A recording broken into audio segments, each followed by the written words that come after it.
Clobberin time!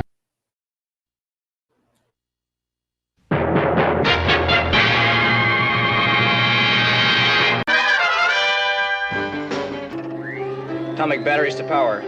Turbines to speed. Roger. Ready to move out.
It's clobbering time! Clobberanimo! Hey, greetings, my dear friends, clobberers, clobberanimos, clobberooskies, clobberoids, clobberettes, clobber this and clobber that. And for those who have not yet begun to clobber, the secret is to bang the rocks together, guys. Clobberanimo! I love it. I miss that. Oh, can't top that. I've got no response to that. Sure, you just actually just did. Oh my goodness! Welcome to Clobbering Times 673 on YouTube, number 1,373 overall, and Clobby's Clubhouse number 105 with the most wonderful first officer in the fleet, the amazing Commander R.M. Briggs, and the greatest chief engineer ever known, Mark Diaz with the Seath. So, hello, my friends. Welcome. Good evening, Captain. We are here. Yeah, we made it. Yes, indeed. Got all kind of fun for you tonight, my good folks. We have I think you have a Tales of Tomorrow for us tonight, don't you? I do. Number one? Okay. Oh, I hope I watched it. I don't know. We have a Blake 7. We have a Star Trek comic, and who knows what else. I don't. Fun till Daddy takes the T-bird away. Yes, indeed-ishness. And gives you a Mustang instead. Hello, Brogu. Yes, I'll take it. Well, hello there, fellow Baton Rougean Brogu there. So, well, number one, if you would be so kind as to do the honors of the opening ceremonies. In other words, opening words you have. Well, thanks, boss. Hey, Mark, how's it going? Love you, man. Very good. Hail to the chat. I love you, everyone. How are you this evening? I'm so looking forward to your comments tonight, to interacting with you. You guys are always the best conversationalists. I know we're going to have a heck of a great time. I want to give a special shout out to Gwagnar, to Larry, and to Chris Persia for going out of their way to promote Clobby's channel and this show and just, well, everything Clobby does. You are the three very special people. Thank you to the Wrenches for showing up here tonight to help us make this show happen. I also want to shout out to my patrons. I have a new book coming out. It may come out just at the beginning of the year, like maybe January, February. I'm trying to get it finished. I have 10 stories. I wrote 831 words today. I'm very excited about that. That is the 7th story. So I only have 7, 8, 9, 10. And then I'm good to go. And it isn't possible. It doesn't matter how well you do on Amazon. You could be number 2 in philosophy and criticism, like I was just a couple of weeks ago, and number 5 or 6 or whatever in science fiction. You still don't make any money. But I have these incredible people who are helping me to get my book over the finish line. And they're my patrons. And it's super old fashioned and wicked cool that these beautiful people are backing me as an artist. And I love them very much. So I just want to say thank you, Larry, Tony Stark, Sean Carter, Cardinal Sin. May you rest in peace, my friend. I will never forget all the support you gave me while you were alive. You've been with me from the beginning, backing my work. I miss you, friend. You are the coolest, warmest, funniest guy, and also a massive pain in the ass. I'm going to miss you forever. I love you, sweetheart. I also want to thank Shooter, my buddy Gwagnar, who is the meme king and just the coolest cat ever.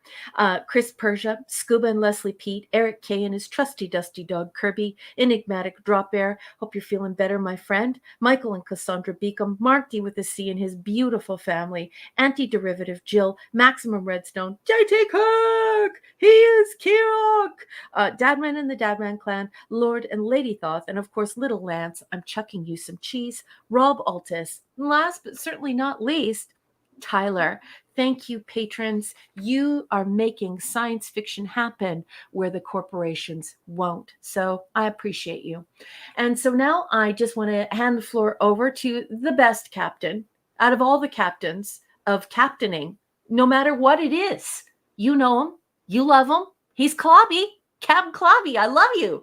Oh. We've got a great show tonight. Let's do it. Yes, indeed. Well, I love you. And let's see if our chief engineer has any words. Please feel free. Sure, yeah. Thank you. Great to be here. Thank you, Raquel. Thank you, Clobbering Times. Yeah, had some fun with Dad Man earlier tonight. Talking sports ball or sports sportsing. Yeah, SEC football. So yeah, I'm nowhere near a college football expert, but I got my picks in, so it was fun hanging out there, and I'm sure he'll be over soon with the missus. And yeah, we've got Sunday Night Geekery will be happening again this weekend, part 2 of Comic-Con, and looking forward to having a good another great show here tonight. Always have a great time here, right? Hanging out at the clubhouse. And of course I got to thank my Patreons too. So Shooter, Brian Hepburn, Rob Altus, and Larry. And thank you to all my new channel members again too. So having fun doing that, and I'm threatening to do a member stream soon. There always seems to be too many projects, but that's not a good excuse. But yeah, looking Do you know looking how forward cool to your member streams would be? Like your member chats, like for your members for your channel. You know how fun it would be? Your house is a a nerd museum. questions. The first thing I would just say to you is take me to the basement. I want to go in the basement, show me a stack of collectibles, and you'd be like, which corner of the basement? And it's a giant museum.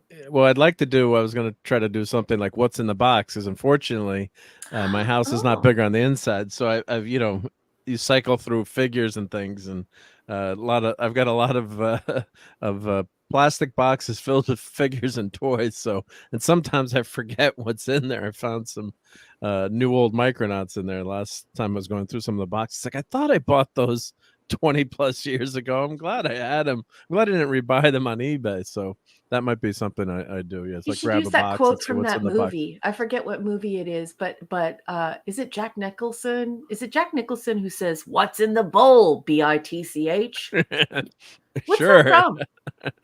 I don't remember. Hmm. Clobbering Times is good at quoting movies. I'm right? not good at that one, though. I don't know. I must admit, I'm at a loss on that one. What's in the bowl? BITCH.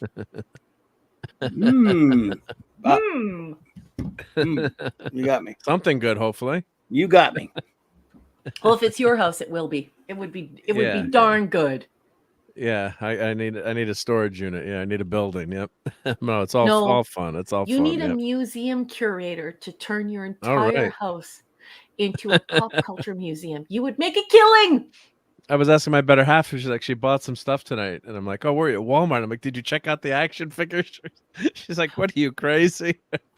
not buying Oh you my any God. action figures. Yeah. Mark, Because she works Sean like Carter really from close to a Mars has Walmart. just told me what the quote is from, and now you can tell who my Oh, husband is. It's Andrew okay. Dice Clay. That nice, So such a nice, as my mom my always said, he was a husband nice likes Andrew Italian Dice boy. Yeah. Clay. Sorry, everyone. Yeah. Hickory dickory dock.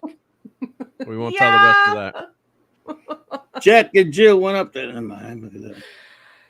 Oh, well, at least we Not know where doing the that quote one. came from. Hey, Sean. Nice, Sean. Well done. Yeah, everyone got it now. Yep. Yeah. Oh, Andrew Dice Clay. Yeah, yeah. Well, my mom always wanted to go see him because she saw the 60 Minutes interview years ago. He seems like such a nice boy. Wow. Did she really? Wow. Yeah, but because Andrew Dice Clay seemed like a Yeah. nice boy. Well, she thought he was an Jeez. Italian kid from Brooklyn. So, so you know, but they don't play the tail end of the jokes there, right? So they only play the first half and No. bleep them on 60 Minutes. Yeah, so. Well, Ricky Gervais is more like my type of comedian, but He's great. I still present or grant a very wide berth to comedians. Like, I don't think that like comedy should be regulated. Like, I don't think it should be a part of like No. cancel culture and stuff like that. Like, Agreed. you know, like I said, Dice isn't like my ultimate favorite. Like, I wouldn't go see him live. My husband has actually gone and seen Dice live. I would never, ever, ever, ever, ever do that. But I love Ricky Gervais, and I do really like people who expand your I don't know, your palate, and shock you, and make you rethink just how pompous and wonderful you really are. So yeah, I rarely pass judgment on comedians because, you know, comedians, Sure. they're there to make fun of us and to keep our egos in check. Yeah, absolutely. Love them, and Sure, yeah. they do actually perform a very important function, and so few of them have the guts to do it anymore. It's true. You know who I miss? Who I absolutely loved, I do. and I never got to see him live, but I was so passionate about his comedy. I actually thought he was one of the funniest men that ever lived. His name was John Panette.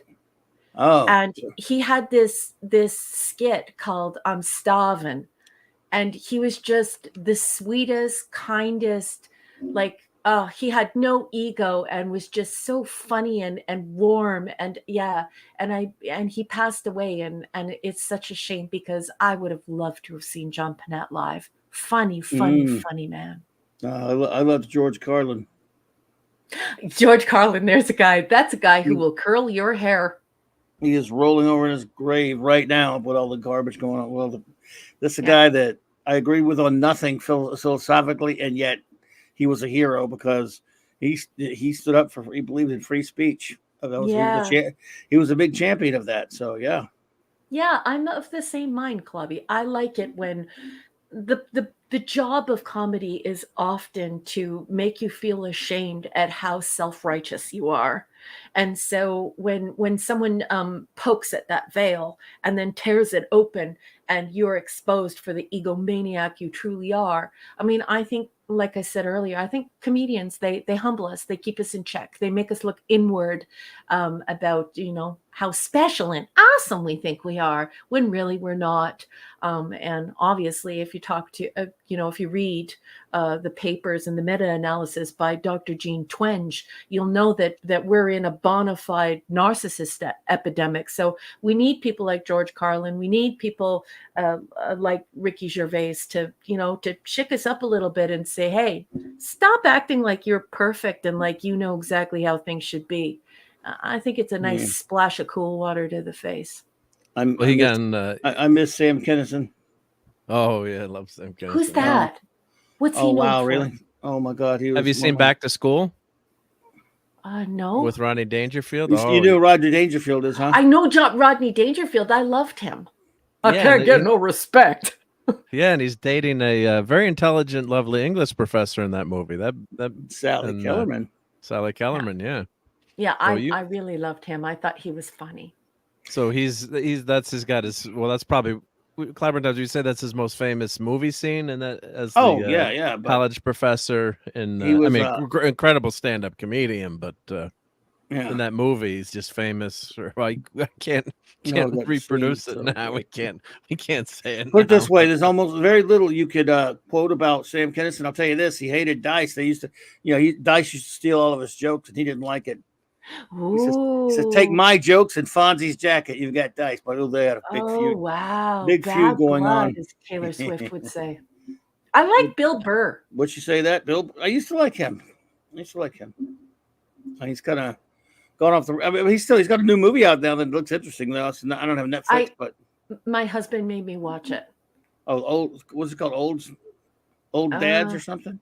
Old Dads, I think it's called. Yeah, and he forces me to watch this stuff, but he has to watch my stuff. So only fair. Make him watch Star Trek, right? Yeah, well, Of course, and I wouldn't some mind other that. things. Like there aren't very many husbands out there who will sit through the docudrama of Goethe's life. So I really don't like. I really got it good with my husband. Anyway, he made me watch it, and there were a couple of moments. It's not like my kind of show. Like I wouldn't watch that kind of show on my own. But I must admit, I almost spit my beer watching it a couple of times because there were some outrageous statements in that movie. It's worth a watch. It's not my taste, but look at how weird my taste is, right?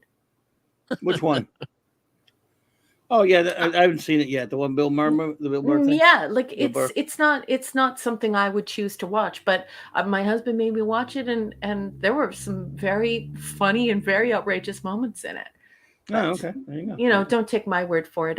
I sit through a 3-hour movie on a docudrama on like Beethoven and things like that. So things that no other person would possibly ever want to watch. Like I was very excited when they did a docudrama about Samuel Taylor Coleridge, and I was freaking out. I was so happy about it. So yeah. I think I get the better deal than my husband does. I thought of you the other day. I forgot I can't remember what comic book it was. And I was reading a comic that referenced Samuel Taylor Coleridge the other day, and I thought about lovely. Comics back then used to when comics in the 60s and 70s and 80s were pretty literate. They would mention things like that, not like today when they talk about their fifis and stuff and their feces. Yeah, it's pretty bad. But your guy, I've learned after being friends with you for like 3 or so years, your guy was very literate. Like I like your fella, Kirby. Yeah, like every single time you've ever shown me something from his work, it's like instantly, he's using illusion. He uses literary device. He's citing all of these great works. He was definitely an intelligent person. Yep, absolutely, ishness. Mm-hmm. Yep, very well read, right? He was. Well, that reminds me. There's a Jack. I'll show it later, maybe for enabling. But there's a Jack Kirby poster for sale on Mondo. Oh, get out of here. Okay, so we've totally derailed the show. Boss man, that's okay. Did you want to? Can you reclaim the floor and do your show notes and your shout outs? I'm so sorry for derailing it. I'm glad you reminded me. I forgot about the damn show notes. Okay, sorry, everybody. boss. Nope, not you, me. Don't be sorry. Speaking of Kirby, though, tomorrow night on the Great J-Man's channel, 6 p.m. Central, 7 p.m. Eastern, my J-Man and Sean and I will be reviewing, as we do every week, 3 more issues from Jack Kirby's Fourth World, reviewing them all in order, his classic Bronze Age saga, and we are really having a good time doing that. So, looking forward to that tomorrow. And then, of course, later I'll be on with the comic shop gang at Nick Weiser's channel. It's a special Halloween edition where we're going to be reviewing some monster comics, some Marvel and some DC ones and things like that. I think we're going to have Creature Commandos. I think we're going to do a Hellboy. We're going to do the Dracula issue that has the Silver Surfer in it. And some other stuff. I'm not sure exactly what, but it'll be a lot of fun hanging with the comic shop boys. And then, of course, Saturday Night Star Trek. Dun, dun, dun, dun. the most wonderful first officer in the fleet, and myself will review 4 more extraordinary episodes of Star Trek Voyager, or whatever. 9 p.m. Central Standard Time, same Trek time, same Clubby channel. And then, of course, the big one, Sunday night on the Great Chief Engineers channel, 10 p.m. Eastern Standard Time. Sunday Night Geekery is in session for part 2 of The Sights Without Sounds of San Diego. Yeah, he went to San Diego. Definitely no smells. New York, City Comic-Con 2023. We had a great time doing it last week, and it'll be fun to see the rest of it this week. So, everyone, looking forward to it. Yep. Please join us for that. Oh, and then Monday, of course, I'll be on there with Sean and J-Man's channel again. That's at the same time that I'm on there always, 7 Eastern, for our Legion of Superheroes reviews. So there we go.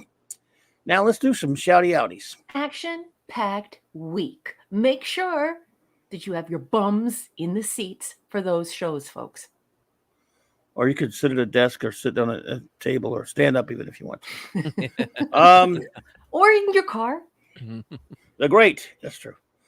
Eric K, the Bronze Richer. I'm going to get whether to here or not to get the shout out. So I don't know who's here, who's not. I'm just shouting them out. Shout out. Eric K, the Great Bronze Richer. Chris Persia, Vindicator Wrench of the Great White North. Thanks for all you do, buddy. D. Bud Martin, the Wrench of Iron.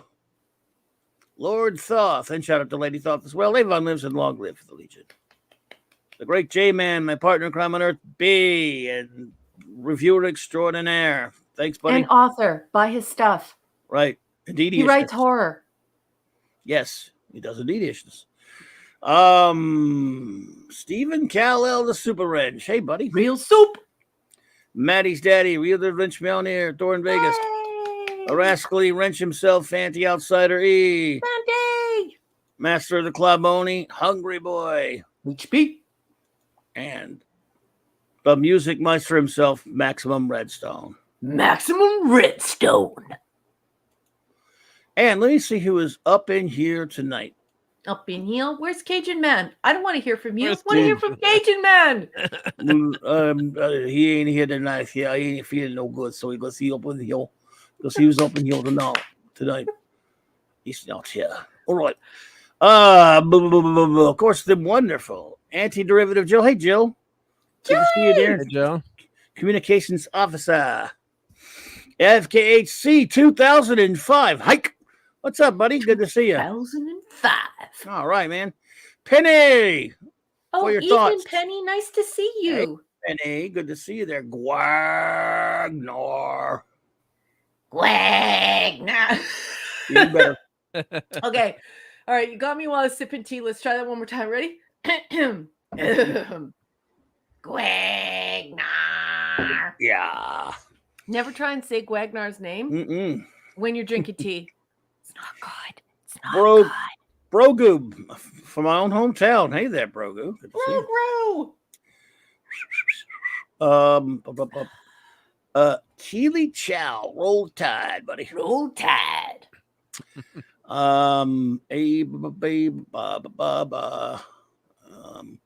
JT Kirk. Go Lions, buddy. He is Kirk. Sean Carter from Mars. Claude Selling. Hey, Claude. good to see you. Larry. A man so nice you should say his name twice, perhaps thrice. Larry. Love you, honey. Mwah, mwah, mwah. Michael Beacom. Hey, man. What's up? And Michael and Cassandra Beacom. Good Cassandra. Yes, indeed. Shout out to Cassandra. Ravenscroft. Hey there. Evening, Raven. Good to see you. Sci-Fi Mombi. Welcome. Ooh. Welcome. Your planet. Welcome. Empress NM. Hello. Hello. Simply Steve. What's up, old chum? Hey, Simply Steve. Welcome. Could not be reached for the comment. Hey. All right. Good evening. Ray Lucard. Evening, Ray. Let's see. Good to see you, Ray. You can call me Ray, but you haven't heard that in a million times. Adrian or James? Good evening, Adrian. Well, you only would have heard that a lot if you were really old, though. No one says that anymore. Dad man and the Dad Man Clan. What's up, dude? Let's see. Come on. Yada yada. So scrolling. Picasso. Scrolling. Keep that clobby scrolling. Rawhide. Don't try to understand them. Just scroll right and brand them. Then you'll be watching. Scrolling what? Sorry. Not sorry. You all deserve it. I don't know why. All right, everybody. Well, here we go. Oh, Shooter. Shooter's here. Hey, Shooter. Pew, pew. Hey. Well, the clubhouse is in session, and I think we can go with Tales of Tomorrow first, if you'd like. Number one, since I don't know if I've seen that one or Mark has. I can't remember because it's been a while since we did it.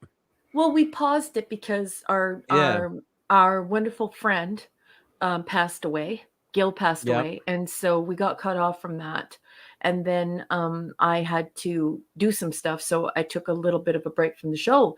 And then Clubby just reminded me last week after the show. He just said, "Hey, how many episodes of Tales of Tomorrow do we have left?"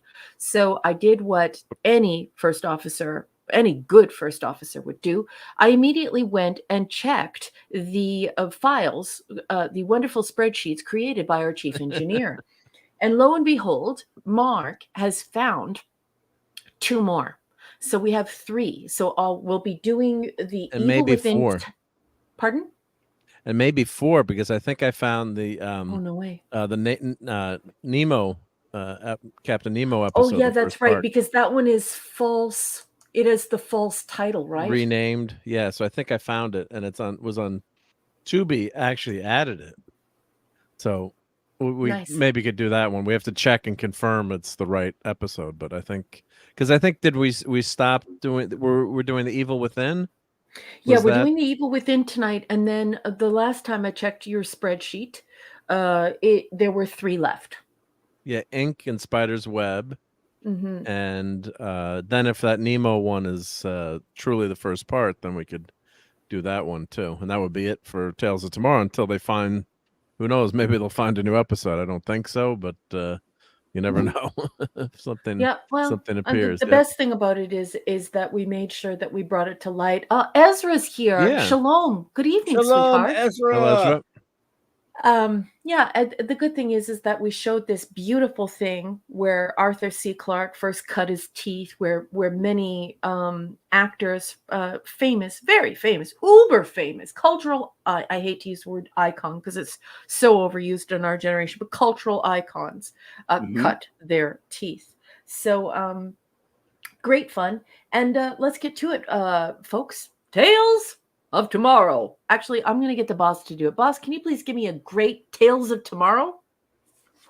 Let's see here. Tales of Tomorrow. I know that's a little over top, but no, that is not over the good. top. That's actually perfect. It's perfect. In the immortal words of Daffy Duck. I believe that's Daffy Duck. The Evil Within is season 2, episode 37. This was first broadcast on May 1st, 1953. The writers of this episode are David E. Durston and Manya Starr. And this episode is starring the amazing, the wonderful James Dean. And he starred in this when he was not famous. So I'm not certain if this was his first television appearance or his first film appearance, but I do know that it is confirmed this was way before he was ever famous. Yes. I'm not going to be reading from IMDb the synopsis because it usually sucks and it offers no insight. And remember, the whole reason why we wanted you to be involved with Tales of Tomorrow, everyone, is because I am a purveyor of short story, the short story genre and short story prose. I'm a huge fan of it because it is what has historically fed the mechanism, the celluloid mechanism of science fiction. And we don't have it anymore, those short stories, because we don't have magazines. And magazines were the chief driver of those short stories. And so I'm just always so excited to share these short stories with you, and I want to entice you into watching the episodes. So I write the little summaries for them. So if you notice that I'm not citing where I'm reading from, it's because it's just a little summary that I drummed up for you, so that you can feel enthusiastic about short story again, and you'll want to watch it. So here goes. A man comes home from work, his laboratory or laboratory. I know it's an international show. He's carrying a serum. It removes inhibitions. He explains that the fridge at his lab has broken and the serum must be refrigerated. He explains this to his wife. His wife expresses her dissatisfaction with her work-obsessed husband, a scientist with absolutely no time for her. They have a sweet cuddle and they discuss it, but he eventually says that he must leave so he can continue his work and that she is distracting him. They are a lovely and sweet couple who are lovely and sweet with one another. So this is the storyteller making sure that we know this wife isn't a shrew. She doesn't have unrealistic expectations, and that the husband isn't belligerent or cold. He's also sweet and lovely. So this is a couple that truly love one another. They're very kind to one another. They're just dealing with life. And unfortunately in life, we don't get to spend as much time with our loved ones as we'd like. So they make sure to convey that by showing the sweetness betwixt these two chief characters, the chief characters. She goes to the fridge to eat her feelings. So she's got some fifis. She goes straight to the fridge, and not noticing. Clam pizza. Pardon? She's getting clam pizza, right? Just Damn kidding. it, Mark. Damn it, Mark. Let's start up with her. Your agonizer, please. So yeah, she goes to the fridge to eat her feelings, and she doesn't notice that one of the vials of serum that is in this this container has dripped onto the pie. Okay. And that's because they're in those, they're in the, what do they call them? Like the test tubes, and they're in the test tube cavity. So she doesn't notice that it's broken, and it's dripped on the pie. And so she takes the pie out and she slices the pie and she eats it. She takes a telephone call and exhibits a wide range of emotions. It's instant. She burns her husband's research and destroys all of the samples that are in the fridge. We rejoin the couple the following morning. So we fade to black. So once again, this beautiful short story has this stage quality. You would want to see this as a play in a series of plays at your local theater house. So we fade to black and we come back and it's the following morning. She explains that the vials spilled by accident. He says it's okay because he has the formula at work. He looks for his lab notes and she lies about burning them and then lies about the phone call. And remember, this is a very loving couple. So we know things aren't right. We joined the husband at the lab. He and his assistant try to rebuild the formula from what little notes they have left. They discuss his wife's lie about the phone call. He goes home. They fight and they shout, and it's not characteristic of their marriage or of these people as individuals. She lies some more, telling tall tales, but then admits everything, and they fight some more. Then he sees the pie. She admits that she ate it. He is so relieved. He can have the pie analyzed, and he can create an antidote. She refuses to take the antidote, agitated by the serum. She picks up the butcher knife. The phone rings. It's his lab partner. Now, I'm not going to reveal the ending of this story because I don't want to spoil it for you. But I will tell you that I give this beautiful story that happens in the space of about 22 minutes a 9 out of 10. It's great storytelling. It's a wonderful way to spend 22 minutes of your time, and like I said, it has a stage play feel. So this is a really great story, and I think you should watch it. And that's all I have to say on the matter. Mark, did you have a chance to watch this? Yeah, And I did. Claudia, I did watch I it. don't think Yeah. you did, but I don't Mark, think I got I'm to going see to it. throw it over to you. I didn't see it. So I did get to see it, and there was a lot of stuff I didn't like about this one, though. Too, I have to say. I thought the scientific, a scientist like that who's a chemist. Well, A, they're going to have extra fridges at work. Now, maybe this is just me, the engineer, nitpicking, and then B, if you've got a serum like that could be potentially dangerous or infect things, you're not going to have it over an open pie, or you're just not going to do it. I mean, just bad scientific principles. So the premise of it just drove me Are you crazy. saying he needs to take a lab safety course? Yeah, I think he needs to take a lab safety course, and you're not just going to carry these vials home, and then they're going to leave. Where's the picture of them in the fridge? I mean, the idea of this is basically supposed to be a Jekyll and Hyde. It's a take on Jekyll and Hyde. It's obviously. also 1953. So, when were refrigerators normal for probably middle class family?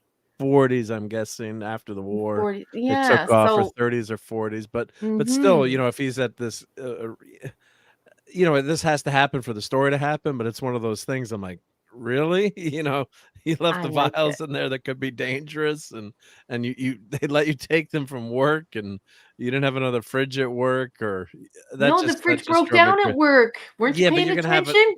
Yes, I was, but I'm like, you have a backup fridge if you have a laboratory. I mean, so that Come on, let the story happen. This is geek and see. So this is geek and nerd stuff, and yeah, it's some people might you explained it very well, but some people also might say this is culture. It's insensitive how the woman is portrayed as being the housewife, and she doesn't get out of town. It's 1953. I know, but I'm just saying it's a. I'm gonna. They were a charming. They were. I'm not saying I would do it, but I'm saying that's how some people today would. That's how people would look at it. Some people would look at it today, I think. So, yeah, it's just. I thought, yeah, they were a loving couple, but people might take it as a stereotypical. But back in the 50s, Leave It to Beaver, Mrs. But I that's a slice of history, and it'd be nice to go in some ways go back to those simpler days, right? But that aside, I didn't love this one, I have to say. I'd probably give it like a 6 or a 7. It's just that beginning part just got me too agitated when I saw what happened with the fridge and the chemical. Hey, I'm an engineer, and we do research and stuff like that here. And my 3 roommates were chemists, and don't mess with chemists in college either, because they can do some really funky things with their stuff. But, Mark, with pranks, but it's not good. I'm being honest. You don't. Captain Infinity's here. Captain Infinity's here, everyone. Captain Infinity and beyond. What's up, buddy? You don't leave your test tube files in the fridge like that. Yeah. Well, I know, but he wouldn't be the first careless lab person. We don't need to hold him up to the highest standards. Yeah. And we can suspend disbelief if we want to enjoy the story. Remember, this is like 22 minutes, folks, when you take away there's a lot to set up, and there's a lot to set up in just a few minutes. This could be a comic. It's so good. And Larry says back in his day, they called them ice boxes. And I know a person or two who also called them ice boxes. We did. This is what happens when your parents are born in the 1930s or 40s. Yep. Ice box. Back in the day. All the time. Yeah. Yeah, well, back in the day, it was called an ice box, because you had an ice man who would deliver ice to your house, and they'd pack it in sawdust, in our town they had a whole section that was, where they used to cut the ice out of, in the winter, and that was one of the big huge industries, was actually shipping ice and packing it well in sawdust and shipping it all over, because there was no refrigeration until Carrier revolutionized, refrigeration and air conditioning. So Mhm. yeah, it's you take it for granted, right? I can go into my fridge and get ice, but yeah, it wasn't wasn't so easy back in the day. Of course, I have to Don't show say, the end. yeah, no, I'm not trying to answer. I'm stopping. I'm Don't trying show to the find end. Yeah. James Dean. I'm trying to find James Dean. James Dean is his lab partner. Yeah, right here. This is James Dean in this That's section James here. Dean? Right there. Yeah, it's very blurry, so it's tough to see. These Here's stories James don't Dean. come in 4K. Yeah, no, yeah. Let's see if James Dean is there. But I was going to say, yeah. So, and of course, the older fridge is actually there's James Dean there. It's a loud partner. I think we've got a 30-plus-year-old fridge in our basement, and we've been through like 2 new fridges upstairs in the same time that we moved in the house. So, Same the old here. I fridge. have a fridge Still from works? 1967 that works better than the brand new one. Yeah. Wow. I'm buying Oh, that. but this is definitely worth watching, and of course you can find it on the YouTubes. I'll put it back in Daily Motion, Tubi. It's very easy to find these, and they're definitely all worth watching. And it's the grandfather of the Twilight Zone, so when a lot of these would be great Twilight Zone episodes. I didn't happen to like this episode as much as Raquel did, but it's still definitely worth watching. It's not bad TV. It's obviously, but Well, I did dislike it. I love you, Clubby. What did you give this Love one, you, Raquel? Club. 8? You gave it an 8? No, I gave it a 9. A 9.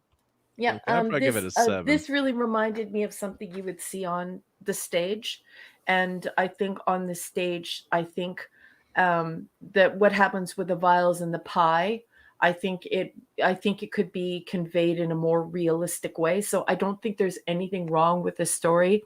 I just think that in black and white TV in the 1950s, it was really hard to get that image out, knowing what people were seeing on their tube TV at home. But if this were, if someone took the time to turn this into a stage play, I would enjoy it so thoroughly. I would probably be raving about it and saying that I gave it a 20 out of 10, because I really like the story setup. I like what happens, and although I'm not going to reveal what happens after the woman picks up the knife, the butcher knife, and she's talking about not wanting to live anymore. That's pretty like cutting edge for 1953. So yeah, I was really struck by it. I thought it broke new ground for 1953. I thought it was very daring for 1953, and I would love to see this as a stage play. So yes, Mark, I got to give it a 9 out of 10. Makini Draws, welcome the woke breaker. Hello there, and Amelia Clark, welcome. And yes, we're still giving these works of art a score. You're just gonna have to live with it. Yeah. Hopefully you'll survive. Although that person did give Blake 0 out of 7, and then suddenly had a conscience about how people should never rate anything. Doc Fortune. Doc Fortune, what's up, my friend? What's up, Doc? Good to see you. Yeah. And of course, this is James Dean, one of the all-time great American actors, unfortunately tragically killed. Wasn't he in like 2 movies? He was in 3 movies. 3 movies, okay. Yeah. All right. Michael Beacom, thank you so much for that, by the way. Giant, Rebel of the Cause, and what was this? And his last movie was with what was this? I should know the 3 movies of the big movies that he was in. East of Eden, yeah. Oh, there you go. Giant and Rebel of the Cause, East of Eden. I was gonna say Barbara Eden for a second. Yeah. East of Eden. Michael Beacom, thank you for the super chat. Then gotta go lurk mode. Work starts early in the morning. Be seeing you as well, buddy. Thank you for being here. Wonky Man, hello there, and thanks for the nice words over at Tom's stream tonight. Appreciate that. Good to see you, my friend. Wonky Man. And since we're talking, good night, Michael Beacom, or see you, see you later. But yeah, since we're talking sci-fi, James Dean was introduced to actress Barbara Glenn by their mutual friend Martin Landau, famous for crashing Eagles on Space 1999. So James Dean, yeah. Nice. So he was I that got was to his, interrupt really quickly because Sure. I didn't respond to Michael Beacom like I need to. Be seeing you. Be seeing you. Be seeing Sorry, you. Mark. Oh, that's okay. Yep. Good one. And actually, I think that was it In Search Of, or maybe it wasn't In Search Of, but they did a really nice, sad crash recreation of James Dean with his tragic accident. And they think that he'd gotten pulled over for speeding earlier in the day, and he was racing his Porsche super speedster, and he was just driving. And they think actually it was because of the sun glare that the person, when he went to cross the road, just didn't see. And it was a small car. They think that. Just didn't see him. So, which is sad, very sad. Damn. But yeah. So, but yeah. So I guess this was. I'm looking his bio up now. When this came in, let's see. Did they even film? Let's see, TV. So he was on. This was on. Let's see. Tales of Tomorrow was 1953. So he started on TV in 1951. Very small stuff. Like craft television theater, nothing big. And so his first film was 51, but East of Eden was 55, that's when he became a star. And Rebel Without Cause was 55, and 56 was Giant. So within 3 years he was in the top of Hollywood. So this is just 2 years before he hits it big. But yeah, tragic early death there. Yep. Yes, indeed. Damn shame. Yeah. Yep. It would have been. I mean, to be a legend after 3 movies is pretty impressive. Just imagine if he had, gone on. So, yeah. Well,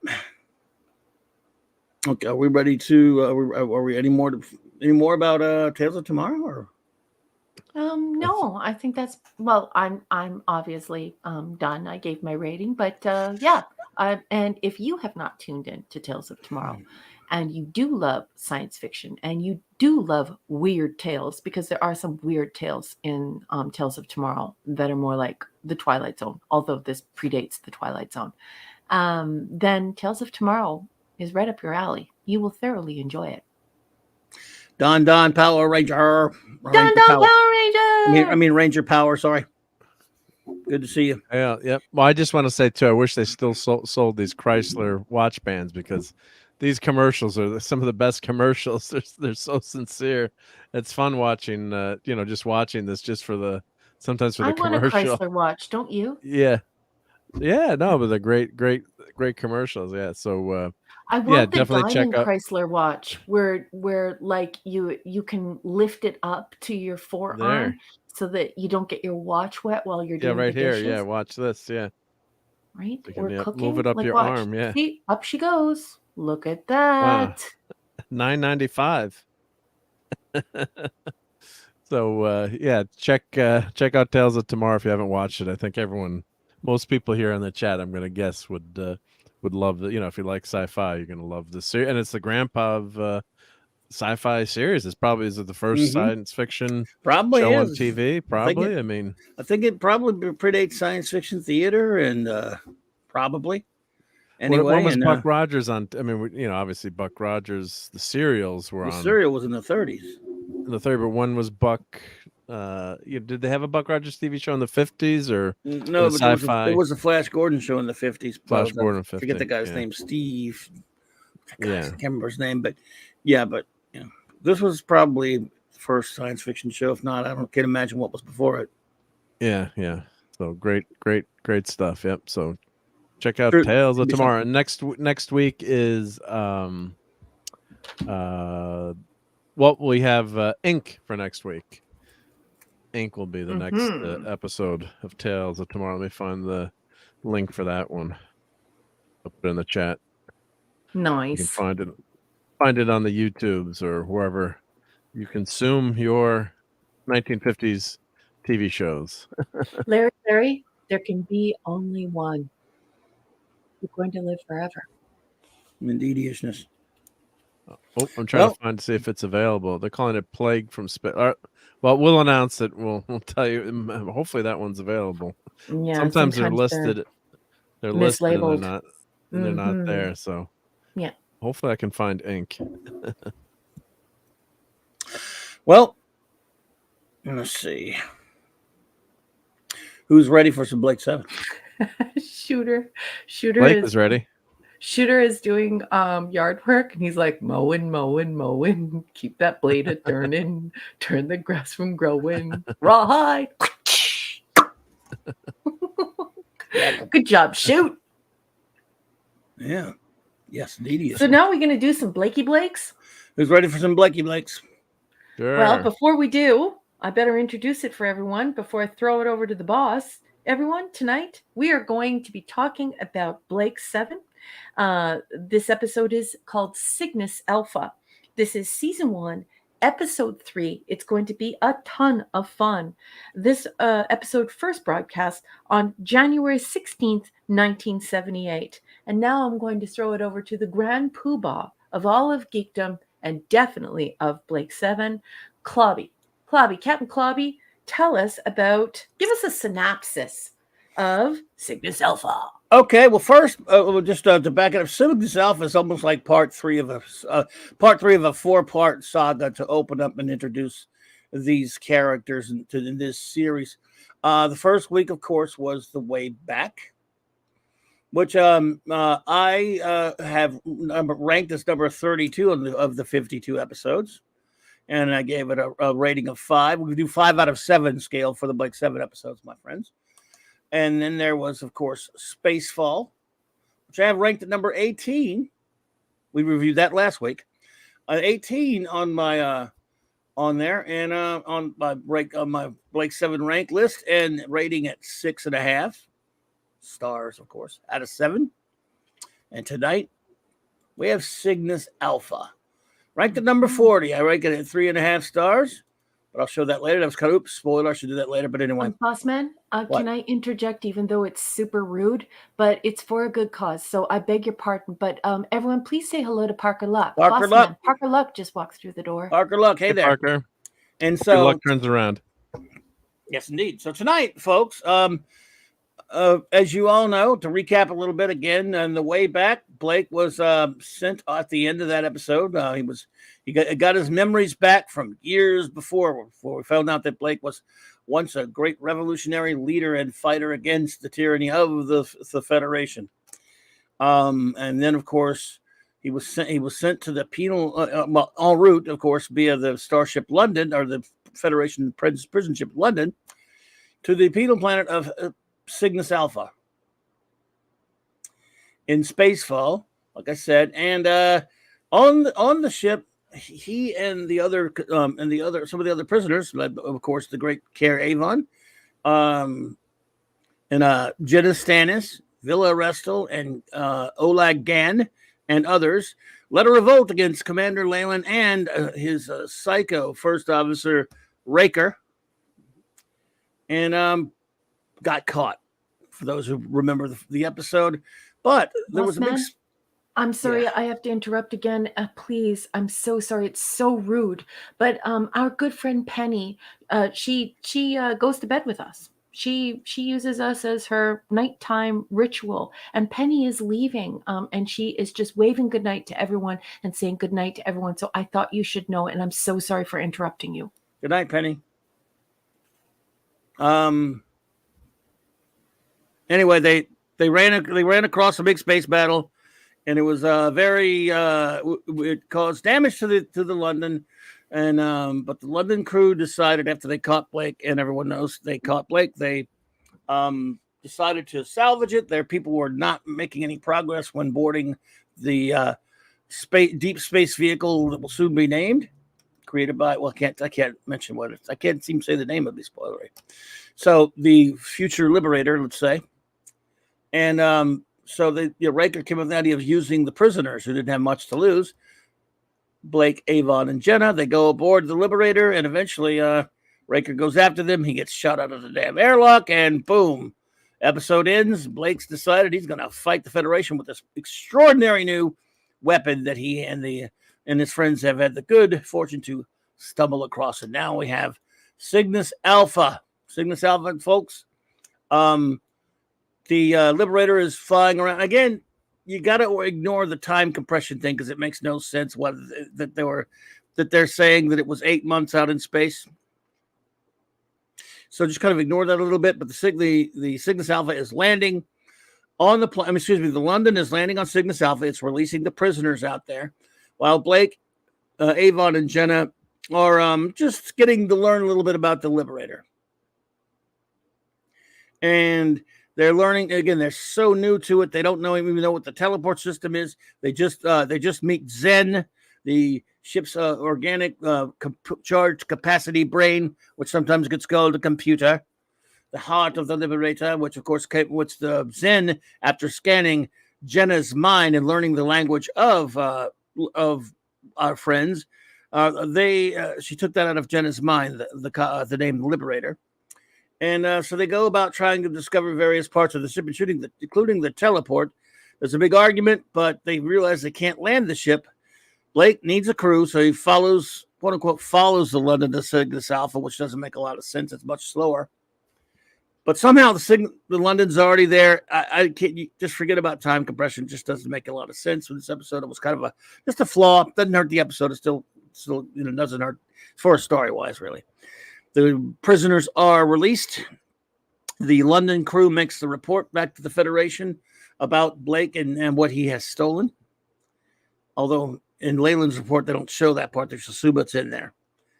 And the crew goes out into this vast wilderness. It looks like nothing much, but then they quickly run into some religious zealots who are controlling the longtime, quote unquote, prison population and its descendants, led by a madman, a preacher, basically, played by the great Brian Blessed, who is a fanatic who wants to steal the Liberator and to bring the message of God out into space. Meanwhile, Avon and Jenna argue about whether or not to leave Blake behind.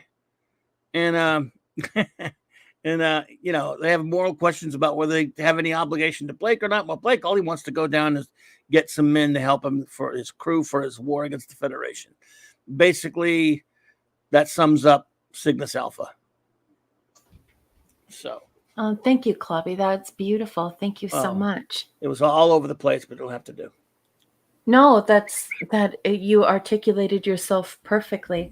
And I, Clubby, I just have to start by saying this is only the second time I've watched Blake 7, but I have to tell you that I don't feel the same way about Blake 7 as I did the first time I watched it. I have different feelings about different characters now. I just feel differently. Really? Yeah. I don't feel the same about Raj as I did before. I just don't. Really? Interesting. In a good way or in a bad way? Good and bad. I just feel, I don't know, this time watching it, when did I watch it, you guys? 2 or 3 years ago? Maybe 2 years ago? Maybe 2, maybe a year and a half. So I'm a ballpark. Okay. I can't really. So when I first watched it, I loved Raj. I thought he was great. I couldn't believe it. I thought, he has to do something about this. Raj Blake has to stop these psychos. He has to stop this Federation. And this time around, I'm noticing that Blake has a lot of flaws that weren't apparent to me the first time I watched it. He does. Yeah, and he very clearly has character flaws. And so it's I don't know, it's just so much different for me this time. Well, I'll tell you, my assessment of Blake always has been that, he is deep down someone who cares, and he is a good, genuine, good person, but he's also a fanatic. Yeah. And he will do anything to get his way. He is a manipulator and a leader of men. He's all the things that, charismatic leaders are. Yeah. Which is kind of their ego problems. He's obviously, this Blake is really, really angry about what was done to him. Mm-hmm. He takes it personally, but he still, he, like you said, Powers, he will not wrestle Powers back with the honest man. He believes what he believes, and he's not lying. He is altruistic. I think he's a good person, but he is flawed. which, you know, they all are. Mhm. Yeah, I'm with you. I've always Oh, thought it was a Shooter. thematic. Yes, I love Shooter's comment in the chat. Assuming that an intelligent person is awesome at chess, it's not a good idea. You get good at chess by playing chess, not by being smart. So true, Shooter. You know, you look at Magnus Carlsen, you look at these great chess players, and it really is about learning strategies, anticipating, thinking ahead, and bringing all of the things that you've learned to bear on your game. So I really like that you said that. Clubby, I think maybe I'll just go to my notes. What do you think? Please go ahead. Okay, I love the practical effects in this show, and I know many people think that they're laughably bad. I don't feel that way. I grew up in the 1970s. So I was a child in the 1970s, and I was a teenager in the 1980s. And I have to say, I love the practical effects on this show. I find them very immersive. I find them very comforting, and I find them more believable than CGI. I just do. I love it when the prison ship passes over the planet, like the moon, Cygnus Alpha. I just love that shot. And I love the prison ship interior. I love the bridge. I love the command center. I love all of it. It sort of feels like early NASA to me, and I just like it. I, as a science fiction author and a lifelong science fiction fan, I love that the weapons are totally new and fresh. And we see this in Gene Roddenberry's Star Trek as well. These are not just your typical gun. They're not even remotely shaped like a gun. And I just love that. It offers a freshness and a new take. It inspires people like science fiction should, people like Mark and other people who are engineers who design things. So when I first saw the weapons, I love them. But upon watching the Blake 7 a second time, I love the weapons even more. I just think that they're just too cool.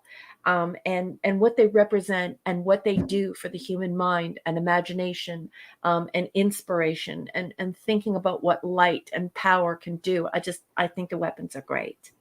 At one point, when Jenna is locked into this psychological exchange with Zen, she tries to discuss what has just happened to her, and she says the following thing, and this is not cheesy science fiction television, folks. I study philosophy all the way up into graduate school, and I think that this is very profound. Listen to this. To be completely known is innocence. Mm-hmm. Isn't that that is just so profound. It's just so beautiful. And I wrote in my notes, it's bloody brilliant. It really is. Imagine if you were completely known, thoroughly, with nothing reserved. You were not judged, but known fully. It would be an emotional and psychological, intellectual symbiosis. And inasmuch, all communication, conceptualization would be innocent. There would be nothing to conceal. So I love that Jenna says that, and I just love the way that dialogue is written. It is a beautiful and sincere thing to say. What a thing to aspire for, I mean. To be completely known is innocence. It's not like innocence. It's not evocative of innocence. It is innocence. Just absolutely staggeringly wonderful. I love Zen.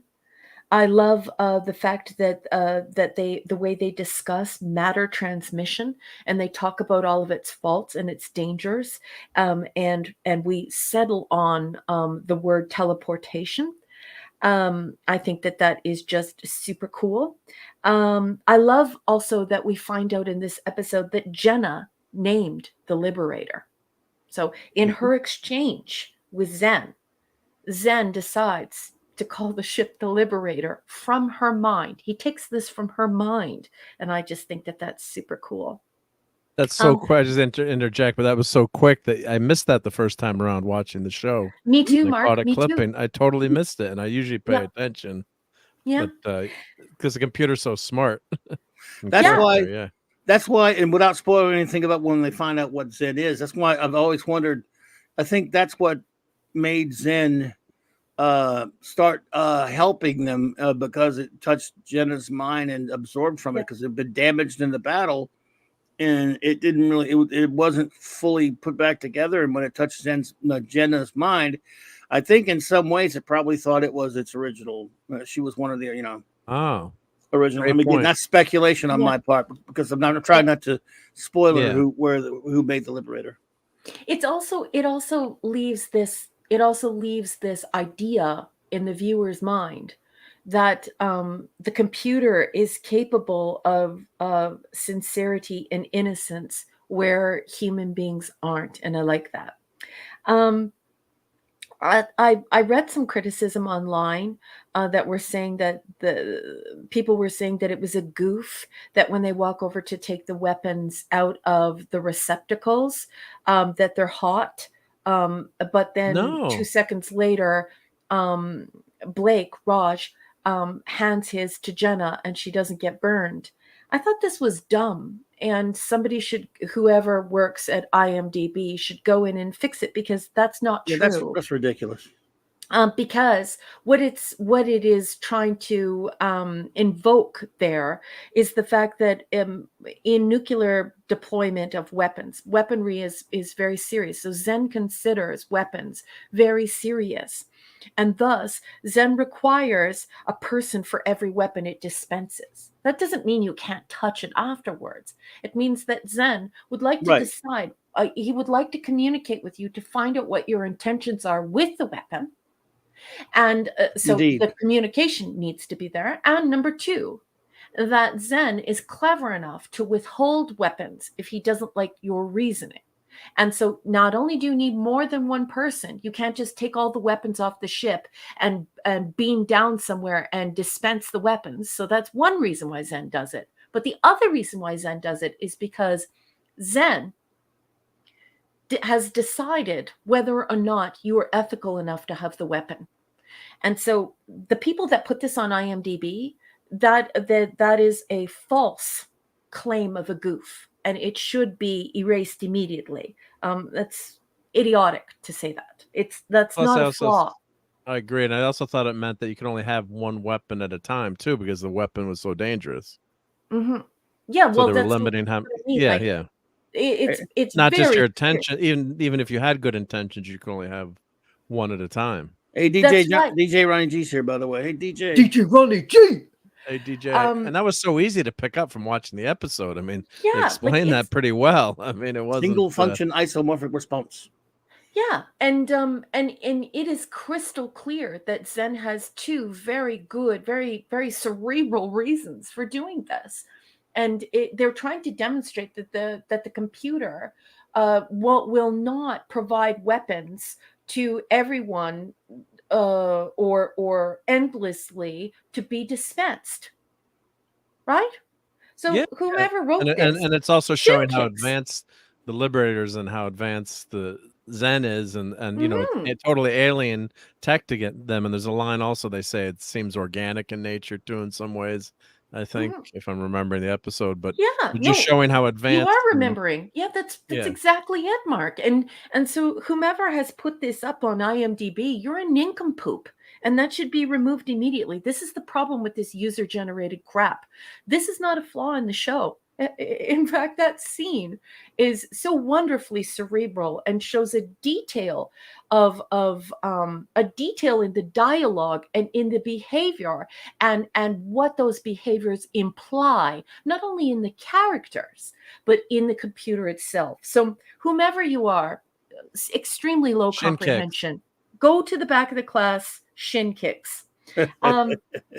Next, I love Gan, and I actually wrote in my notes, I love you, Gan. I love that he protects Villa.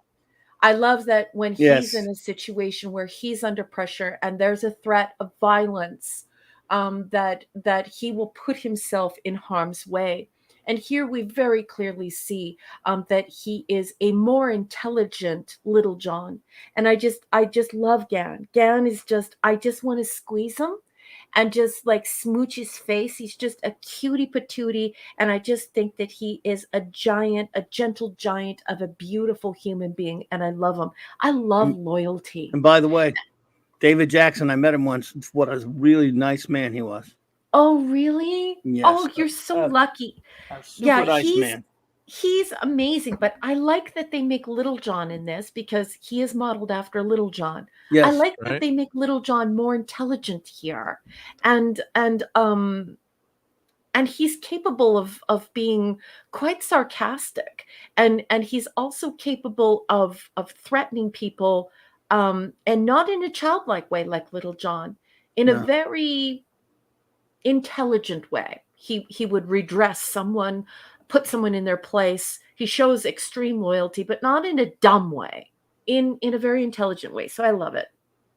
And he instantly yeah, becomes Villa's protector too. There's a bond. He there does. between Oh, the yeah. two. Yeah. And Villa Yes. needs it because Villa's an Yeah, he's the best. nincompoop. I love the prison ship takeoff. I loved the way that it looked. I like the way that they staged it. It gives me the feels, as the cool kids say. I just love it. I think it's beautiful and it's just fun. And yeah, I love it.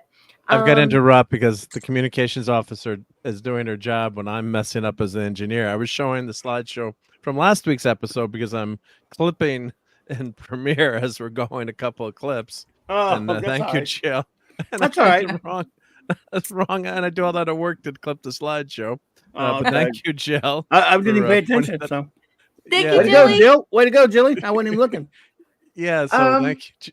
Yeah, so no, now no. I'm almost no one, done. no one mentioned any unless I missed it. But yeah, now Oh. you all have to watch the slideshow. Okay. On second watch, I didn't really like the fact that Blake lied about his first encounter on the surface. Or withheld info. Yeah. That was weird. Yeah. Why did you think he was doing that? Blake is Because a manipulator.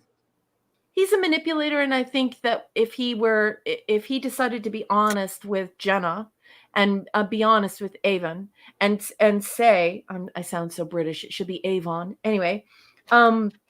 They would have insisted on leaving, do you think? Maybe They would right have away? insisted on leaving. And so Clobby is Okay. right. And I stand corrected, because in private, when we were talking about this on Walkie Talkie a year and a half ago, when I first watched it, I was like, what's Clobby's problem? Why is he so mean to Blake? I love And now Blake. I realize everything that Clobby said about Blake is true. I love him though.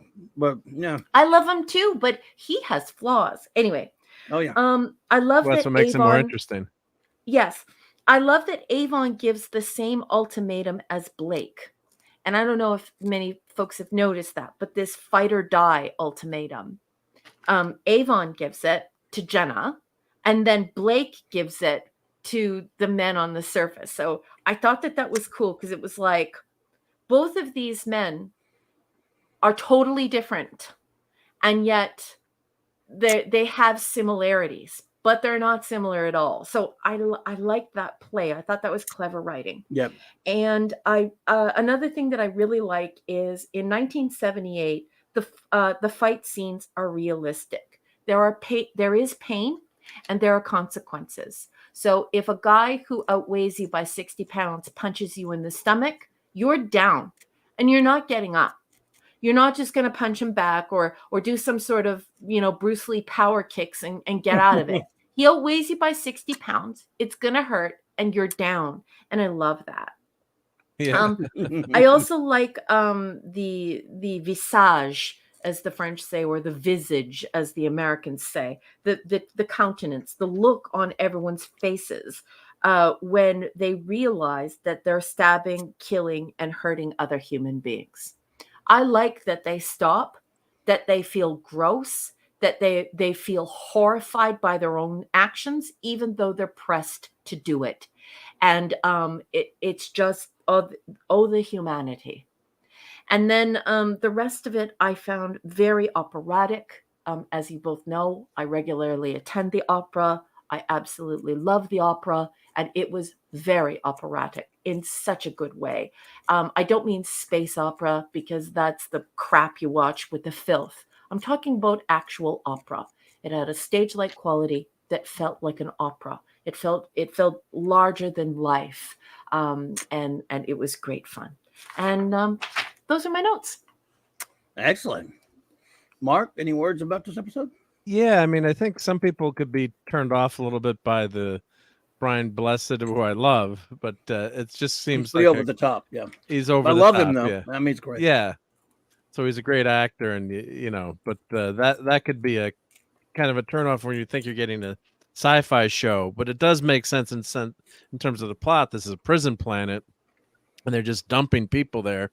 They don't care about them, what happens to them, and you would think that eventually, yeah, someone's going to be in charge there. Someone's going to take over. So, they come up with the idea of that virus. So we're doing spoilers, right? Obviously, we're reviewing the episode. Yeah, oh yeah, the episode. Yeah, yeah. Yeah. So they come up with, which is brilliant on their part. The cult on the surface comes up with the idea of this virus that that they can have medicine for, that so you're indebted to them for life. If you don't take this medicine, you'll die. But they don't realize it's just a passing illness that's going to go away. The curse is not really it's not really a curse. It's something that's temporary, but it's brilliant. It's duplicitous, just like Blake is with the crew there, and they don't know anyone either. So on this crew, they're just getting to know each other. It's not like Kirk, Spock, and McCoy, the crew. That there's no trust there. Yeah, there's no trust there. Even though we're getting to know those characters on those first few episodes of Star Trek, we're getting to know these characters, and these characters don't know each other. So Blake is on this mission, and Avon is just worried, cares about getting rich. And so it's really interesting, that scene where the new outfits, Jenna gets the new outfits, said, where did you get those? And and then Blake gets all the riches. So it's almost like Zen, of course, is reaching into their minds too, and Avon is just concerned about profit and money. He's the Han Solo type, basically, and Blake is the idealist, and he needs to go attack the Federation at all costs, even though they've got this incredibly powerful warship right now. So it's a great setup. But I thought the the performances of the witch and the some of that part, as you said, was operatic. I didn't mind it, but some people might knock the episode a little bit because of that. Just that those scenes and what it looks like. But yeah, it's a great. This place is a great intro movie. The first 4 episodes, you finally get to learn about the Liberator, and what I love is how they set it up as they're not sure how to use the ship or the controls. It's all trial by error, and you also get the feel of how powerful the Liberator is too, even from the beginning.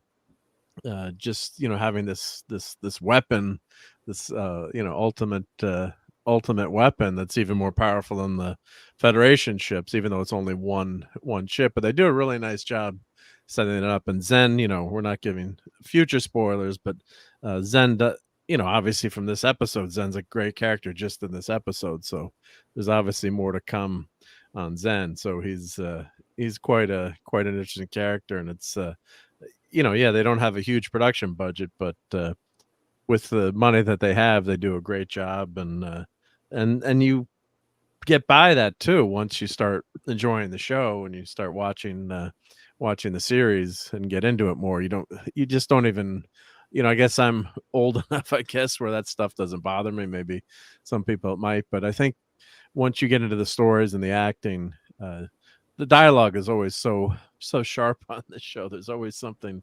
great on the show. Like, this clip from Villa.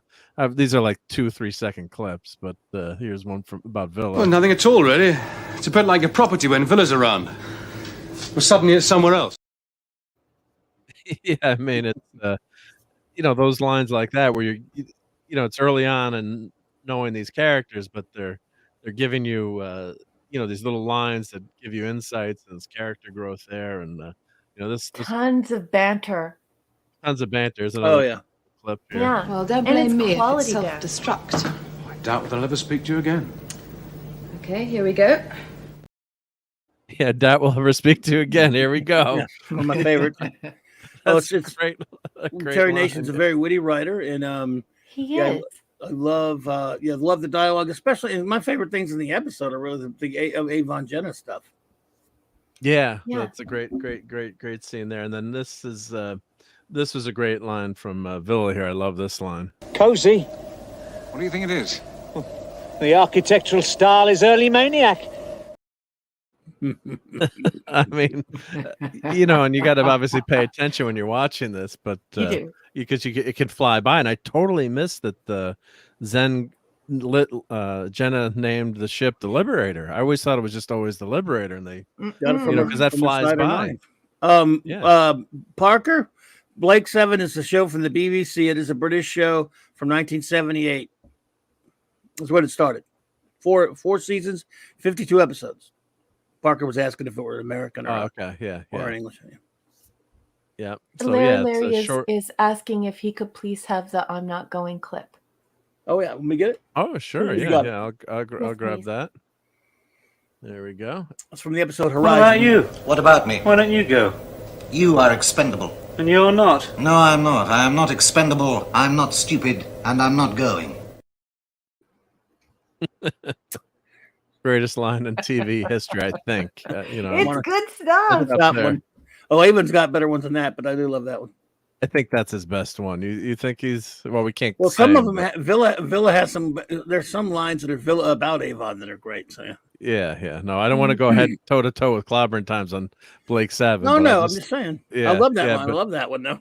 yeah. And I know mean, that- Jenna's saying that to be completely known is innocence.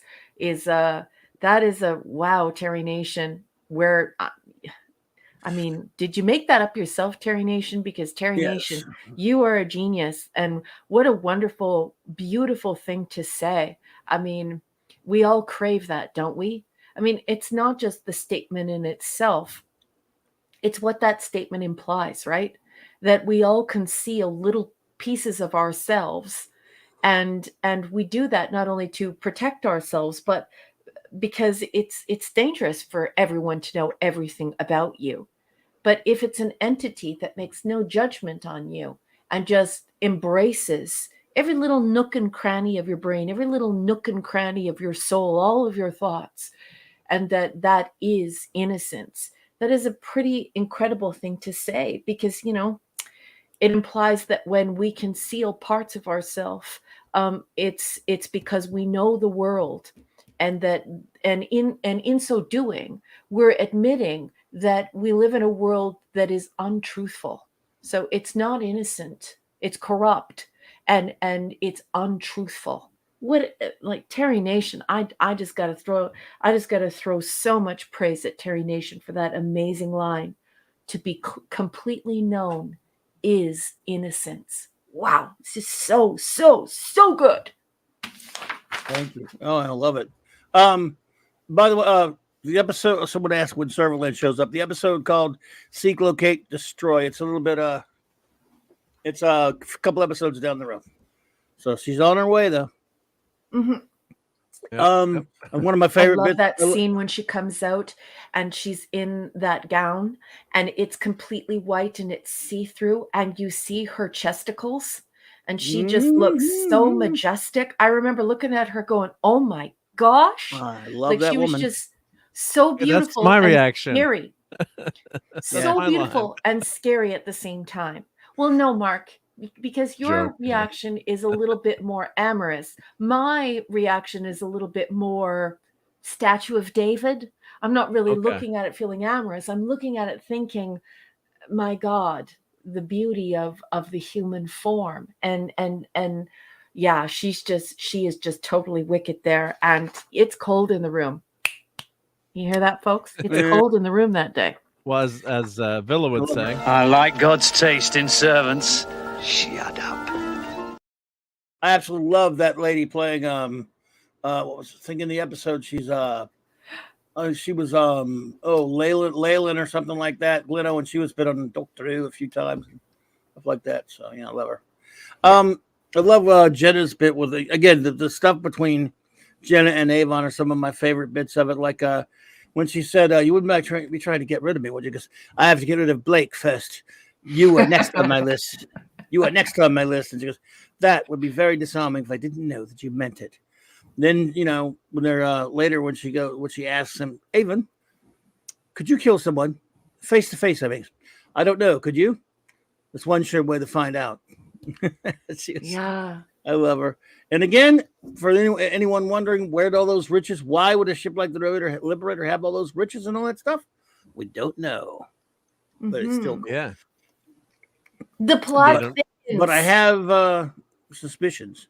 I've actually had to fill in some of those gaps myself, since a lot of things some things were answered about the Liberator, but not really that. But still, I have my long, ridiculous, worthless geeks speculations about that. Never you mind. Don't say worthless. I love your insights. Well, I love. Well, thank you. I love you. I love this show. This episode, though, I think those are my favorite parts. This is a very foundational episode, just like it's almost like a 4-episode movie, really. And these episodes are, what's great about it is like the original Trek, these are 50 minutes long, So, like when he says 4 hours should be enough. Well, 4 hours it takes to really start introducing this whole show. The next one, of course, being Time Squad. But, overall, it's a good, solid episode with a lot of really great bits in it. And every bit of it is necessary. I love Brian Blessed. Some of his stuff is kind of over the top, his scenes, but he's always over the top. Brian Blessed, if you ever find, and someone probably has found a show here and there where he was reserved and calm and wasn't screaming, yelling at the top of his lungs, but who wants that? Where's the fun in that? Brian Blessed is supposed to be yelling and screaming, acting like a maniac. Nevertheless, there are a lot of good exchanges between him and Blake. Overall, it is a solid building block for the series. It has to, it needed to advance things. The stuff about, I like the bit at the beginning. I like Commander Leyland's shame we're never going to see him again. Really good. Again, the show, one of the things this show's done great, always done beautifully, always, I should say, excuse me, is building characters, even characters that are only going to be there for 5 minutes. I mean, there are actually some scenes going forward in the series where there are characters that have a 3-minute scene. And then they die. Well, and then when they do, you feel it. I mean, we love nothing more than the original Star Trek. When someone dies, not saying a word, like I don't believe in the red shirt jokes either. I'm just using it as an example.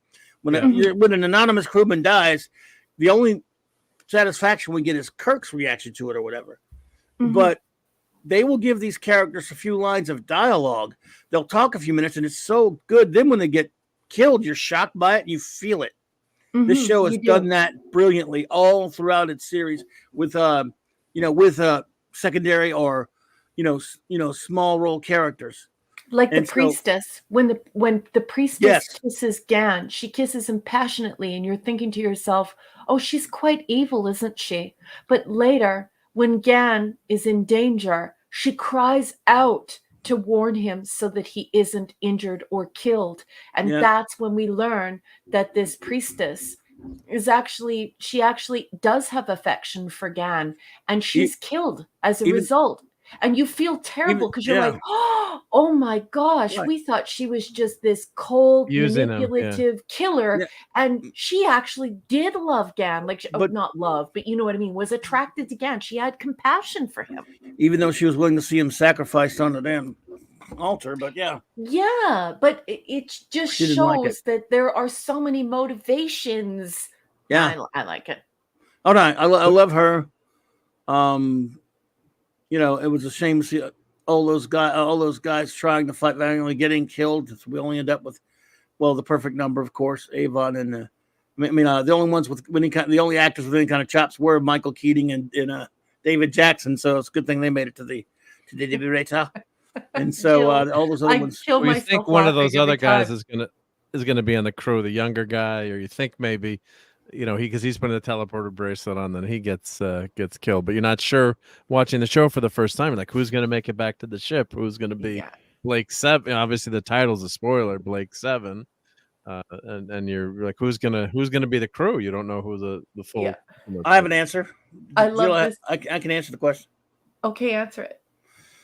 Because he's full of hot gas. You heard him. You heard when he was yelling. You heard him yelling and screaming. I mean, it was a big windbag. Of course, he's going to blow up. It was really. It's the one flaw in the show where I burst out laughing every time because after he blows up, there's like this little like flame, like that's like it's left over. It's so bad. It was ridiculous. Well, also, again, one thing that will always nag at me every time I watch it is this stuff about 8 months. I mean, it's more like 8 minutes you guys have been out there, and instead of 8 months, because at the end of Spacefall, when he says, "So what's our course? Follow the Cygnus Alpha to London." Well, I mean, you could run rings around it. Why do you have to follow him to London? Go shoot the ship. Say, just look, go do it yourself. He should have went to said, "All right, hey, Layla, look, you see what I got here? Let all the prisoners come over to me, or I'll blast you out of. I'll make you a deal, let you go."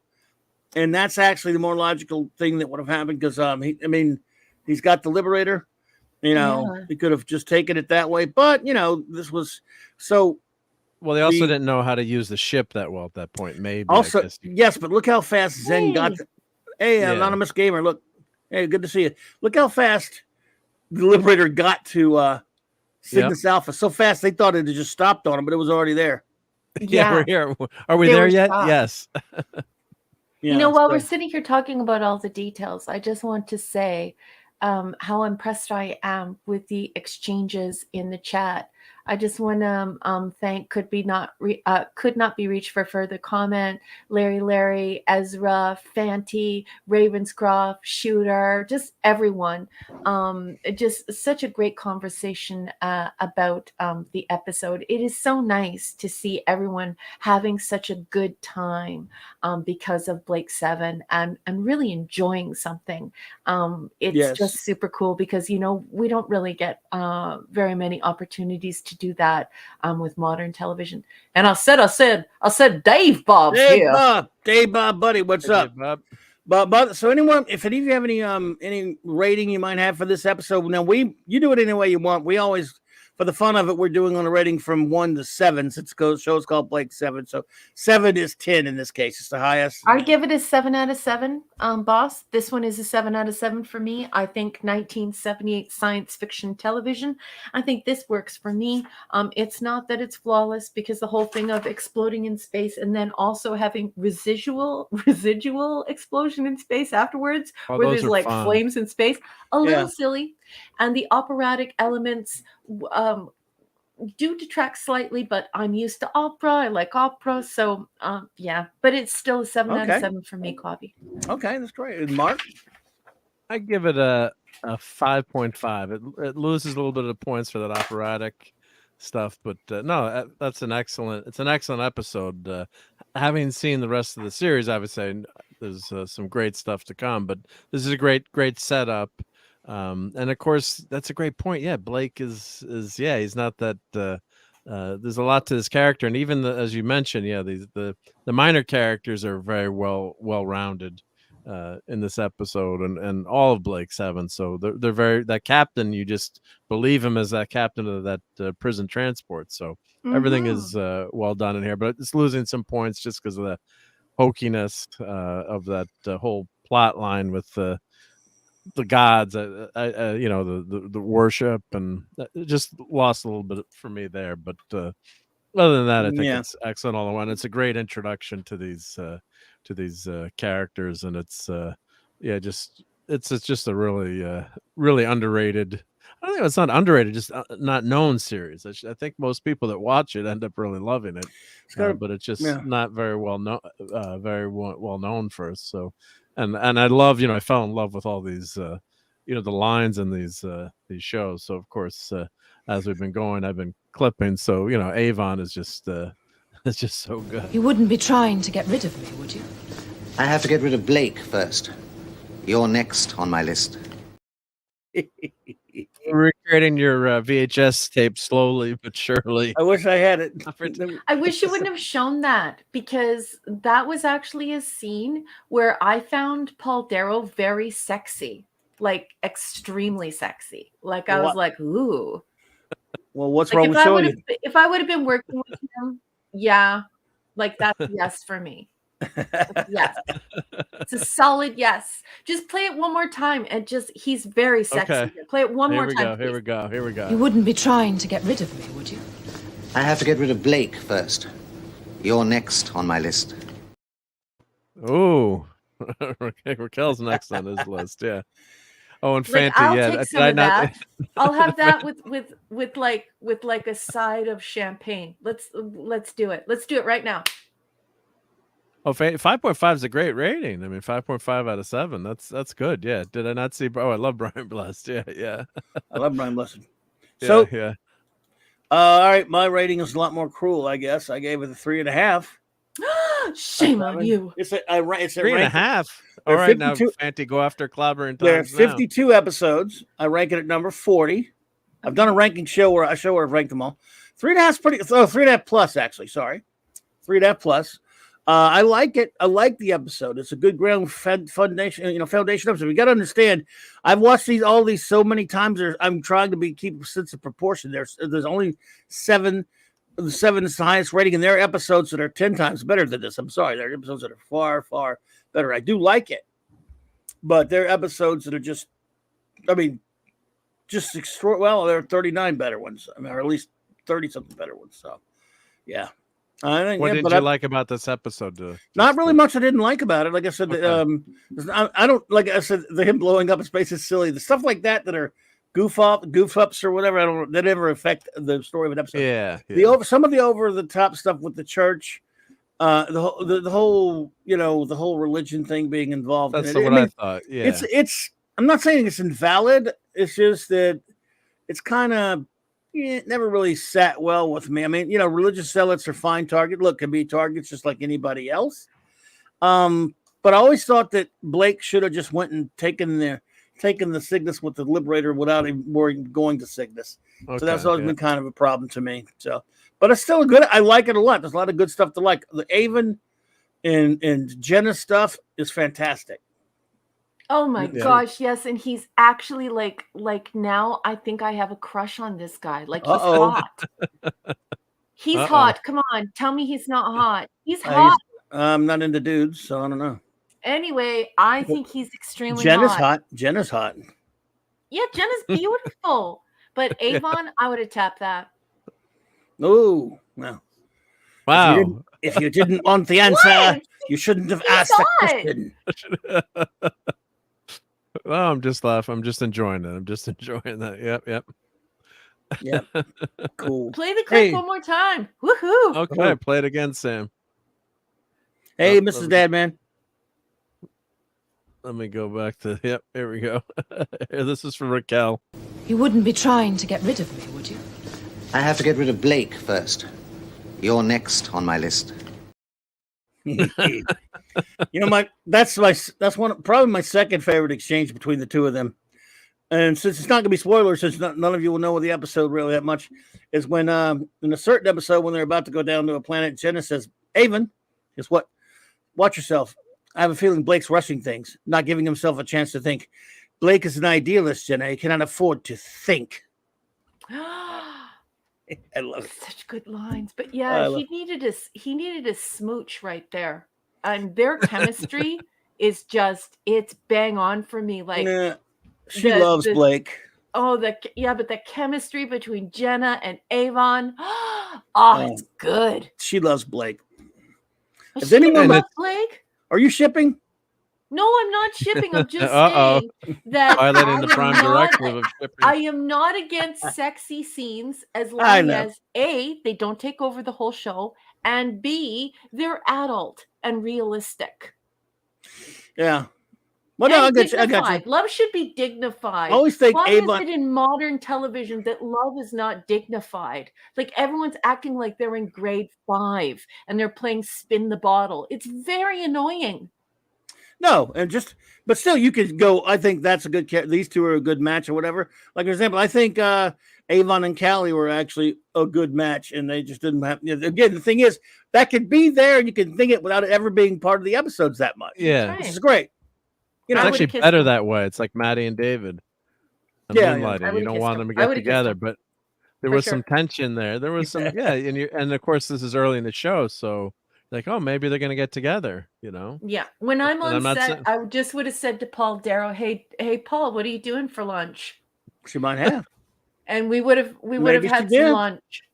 Maybe she did. There you cheeseburger, go. double cheeseburger, cheeseburger. It's only fair. We got some nice ladies out of the show. We got Sally Navette as Jenna. We got Jan Chappell as the lovely Callie. We've got Serverland, Jacqueline Pierce, the hottest bad lady going. Then we got Sue Lynn later, Sue Lynn and Dana, Got some hotties for ourselves. For us guys got them. So, you know what? The ladies have Avon. Avon is hotter than hell in a realistic way. If you met him, this man is so charismatic. He needed a smoocheroonie. Yeah. Well, there you go. Good. I just I'm glad to hear it. Mark to say one more time: cheeseburger, cheeseburger, cheeseburger. And boss man, You wouldn't be trying to get rid of me, would you? I have to get rid of Blake first. You're next on my list. Raquel, right. stop playing that.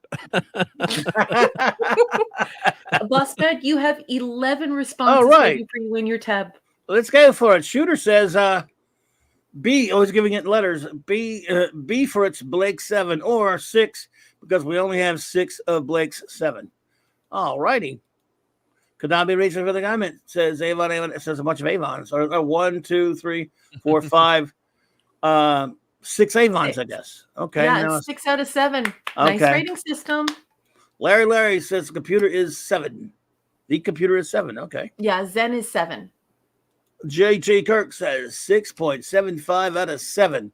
This app pioneers some sci-fi concepts you don't see in Trek, such as the personalized weapon that turns hot, a single-function isomorphic response. I think he means that only let us have one gun each. Yeah. It's just so fun. The cult leader sounds like Patty Stew and trying to do to Shakespeare. How dare you talk that way about Brian Blessed? He's great. He's also great in Flash Gordon. Oh, well, who wants to live forever? Dive! Sorry. I love Brian Blessed. Have you seen Flash Gordon, number 1? No, I have not. He's fantastic in that movie. All right, here we go. Cool. Fanty Outsider A says 5.5 question mark. Did Mark D with a C not see Brian Blessed? All that was missing was Blessed saying, Avon's alive! Meaning he's referring to Flash Gordon, of course. Gordon's alive! Yeah, right. I think he thinks my rating should be much higher. Yep. Well, mine was way worse. Mine's the most horrible rating of all, apparently. But I don't care. I mean, I set the level at 7 for the fun of it. I had to obey that. And on that scale, compared to some other episodes, I mean, they're just 30 some odd better than that. I'm sorry. I still love it. It's great. I mean, I don't really get into disliking episodes. You get maybe like in the late 40s to the last 10 or 15 or so. There's some I don't like now. But Ravenscross is 6 out of 10. Grim and dark. Blake himself again. Unbending to tyranny. Avon not buying it. Ready to bolt. Jenna. Yeah. Drawn to Blake, but unsure. Gan, a moral compass. Yes. One quibble, awful. Hamminess from Blessed. A lot of people say that, but I love Brian Blessed. I love Ravenscroft. What a great review. Just all right. Now, what if scenario? What if Avon? What if Blake, didn't make it, and they said, all right, and they finally said, well, screw it, we're leaving. Just imagine what Avon and Jenna just flying the galaxy, learning how to run the Liberator with all that wealth. They own their own planet. They probably kill each other, but So Dave, because she's a smuggler. Yeah, she's a smuggler and a they wouldn't space get, pirate. They wouldn't be like Blake. They wouldn't get caught. They wouldn't go near fighting anything. They'd use it for their own. But then they'd probably get caught by somebody I can't spoiler. Dave Bob says 4 for me. Thank you, Dave. Great. Thanks, Dave. Larry says 3.5 out of 5 out of 10. Now I'm 3.45 is 5 out of 10. Okay. Sure. Gotcha, buddy. Good night for the comments. It's a fantastic show. Stands out extraordinarily in the landscape of science fiction television. Agreed, sir. Yes. I love it. Ezra says 5 out of 7 for me. Thank you, Ezra. Thank you, Ezra. Dave Bob says, I'm too much of a purist. Well, I thought that's something I get called all the time, and I wear it like a badge of honor, buddy. You're in big trouble, Dave Bob. No, I'm just kidding.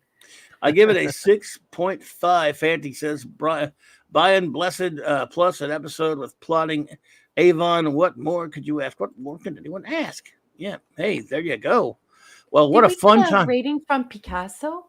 I wonder if Picasso left his rating. I didn't see any other ones. No pressure. Did he ask? No, it's that I was just wondering, but there's no pressure to put one up. Yeah, no one has to put a review unless they know they want to see it. Yeah. Cool. Well, look, what fun. Always love. I'm so glad we're reviewing this now. Larry said 3.5 out of 7, Yeah. same as I understood. I got you. I read you, sweetheart. I'm hearing you on FM, buddy. In stereo. Row. So next week, folks, is Time Squad. I'm excited. Oh, Jill's got did one. you get Jillies? 6 out of 7. I'm so unsure about my reviews, but I love it for introducing the ship, the technology, and building the characters of Avon and Jenna in particular. I need to see more. Well, next week, I consider my rating is 6 out of 7. I got you, Larry. Sure, man. We read you, buddy. Thank you. Wicked. Jill, I've often said that the first 4. I mean, anyone, if you got to at least watch the first 4 to get the right flavor. I mean, and then if they don't really kind of make you want to watch more, then it might not be the show for you. But the first 4 set things are the best of the setup. Then there are a couple episodes that are kind of strange, but once you get to there's one episode that's called The Web that a lot of people don't like that much, but which I don't like that much. But when you get to Seek, Locate, Destroy, when you meet Serverland and Travis, her mind's going to be blown. But yes, so if like I say, hopefully next week, I think you might. Like I said, next week's a very good story as well. I mean, it's really, really good. So, and I command you. I am your superior officer. I command you to not be unsure about your reviews. My sweet Jilly Jill, our communications officer, we love you so much. You do not have to be unsure about your reviews. You always know that your reviews are welcome here. We want to hear from you. But I suspect that's not what you mean by that statement. I suspect what you mean by that statement is that you need to be more familiar with the show. You want to get into the show's vibe. And so I'm super excited because that means that you do want to see more. So thank you so much, Jilly Jill. Oh, and I have another, Raquel made me clip another Avon clip. So Wisdom must be gathered. It cannot be given. Don't philosophize at me, you electronic moron. Answer the question.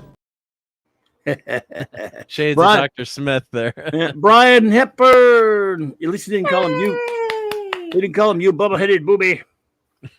Yeah. There's yes. I also like the bit at the beginning when Arctic says, "You think they'll go after him, sir?" to Leyland. Sir, I said, "You think you go after him?" He goes, "They won't have to. He'll find them." Yeah. Exactly. And then that was a great line. He was a good character, Leyland. Too bad he was. Yeah. Again, there's another thing. He works for the Federation. They're also great at making you see that the people work. A lot of people that are stuck with the Federation aren't evil. They're just part of the. They just I don't know. They're part of the system. They don't really like it that much. They're cogs in a machine, and yeah. Yeah. So yeah. Another great line too is when the crewmate wants to go, or the first officer wants to go stretch his legs. We've been on the ship for 8 months. And the captain says, "Not here. Not on this planet. We're getting the hell out of here as soon as we can." Yeah. 8 months though. That's I'm so excited for when we get to the episode where the planet is a living entity. I'm so excited. Trial. Love it. Clobber Times knows the episode within 2 seconds with his crummy memory. Yeah, imagine if you had a good memory, how much quicker you could have gotten that. He does have a crummy memory, but he's dedicated so much of his brain to these beautiful esoteric things that he adores. So that's why the thing is like selective you can't memory. Press Clobby with trivia, but if you let Clobby talk, he'll answer every single trivia question you could ever ask him if you let it happen organically. He's just like that. I love it. He has dedicated a whole section of his brain to the beautiful things he loves. Thank you. That's okay, Ravenscroft. If you like the web, there's nothing wrong with that. And could not be reached for the comment. Yes, Stephen Greif is brilliant as Travis. I love him. I have issues. Could not be reached for further comment. We will talk about that when we get to that. Now, you know what? I got used to Brian Croucher. God bless him. He did the best he could. I mean, today Greif was the best, of course. But yeah. Brian Croucher tried. He did. He's also. I've also heard he's really good with fans, and he's really a really genuinely good dude. So that's a good thing. I did a lot of complaining on the walkie-talkies, folks. Yeah, Robbie she didn't had to listen to a lot of complaining. Yeah, she didn't like. Brain and brain. What is brain? You should. Well, oops, I'm on the wrong one. Yeah, Brian Croucher. Go back to the regular one. Yep. Yep. But so there we go. Brain and brain. What is brain?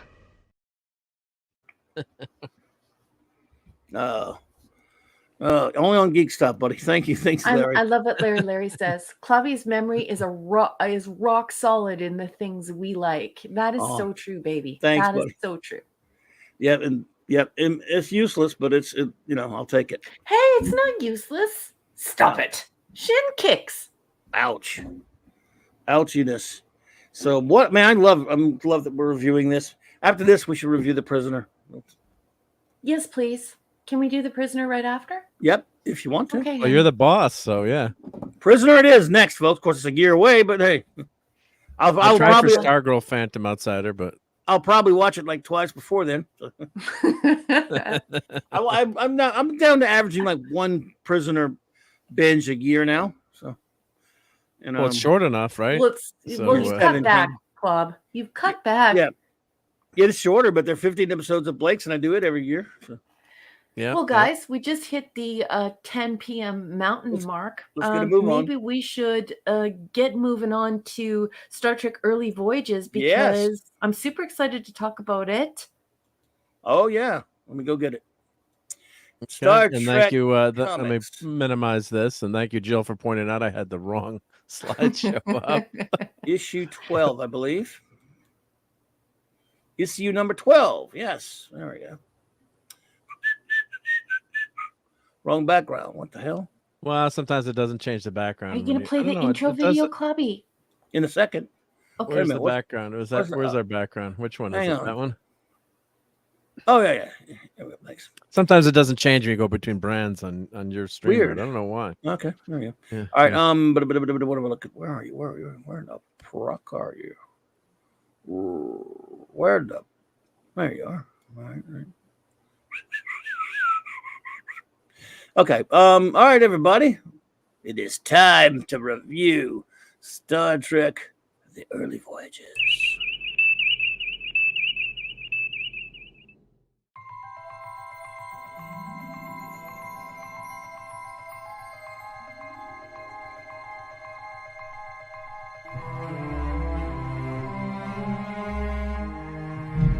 Warp drive, Mr. Scott.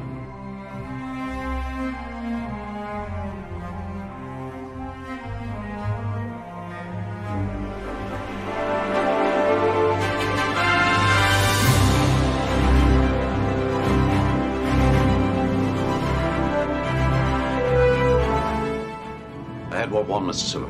Accelerating to warp 1, sir.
Hey. DJ Ronnie G. Later, Gators. Ronnie Have a G. Have a And good night, Dave buddy. Bob is saying good night, boss Dave man. Bob, good night, man. I said good night, Dave Bob. All right, buddy.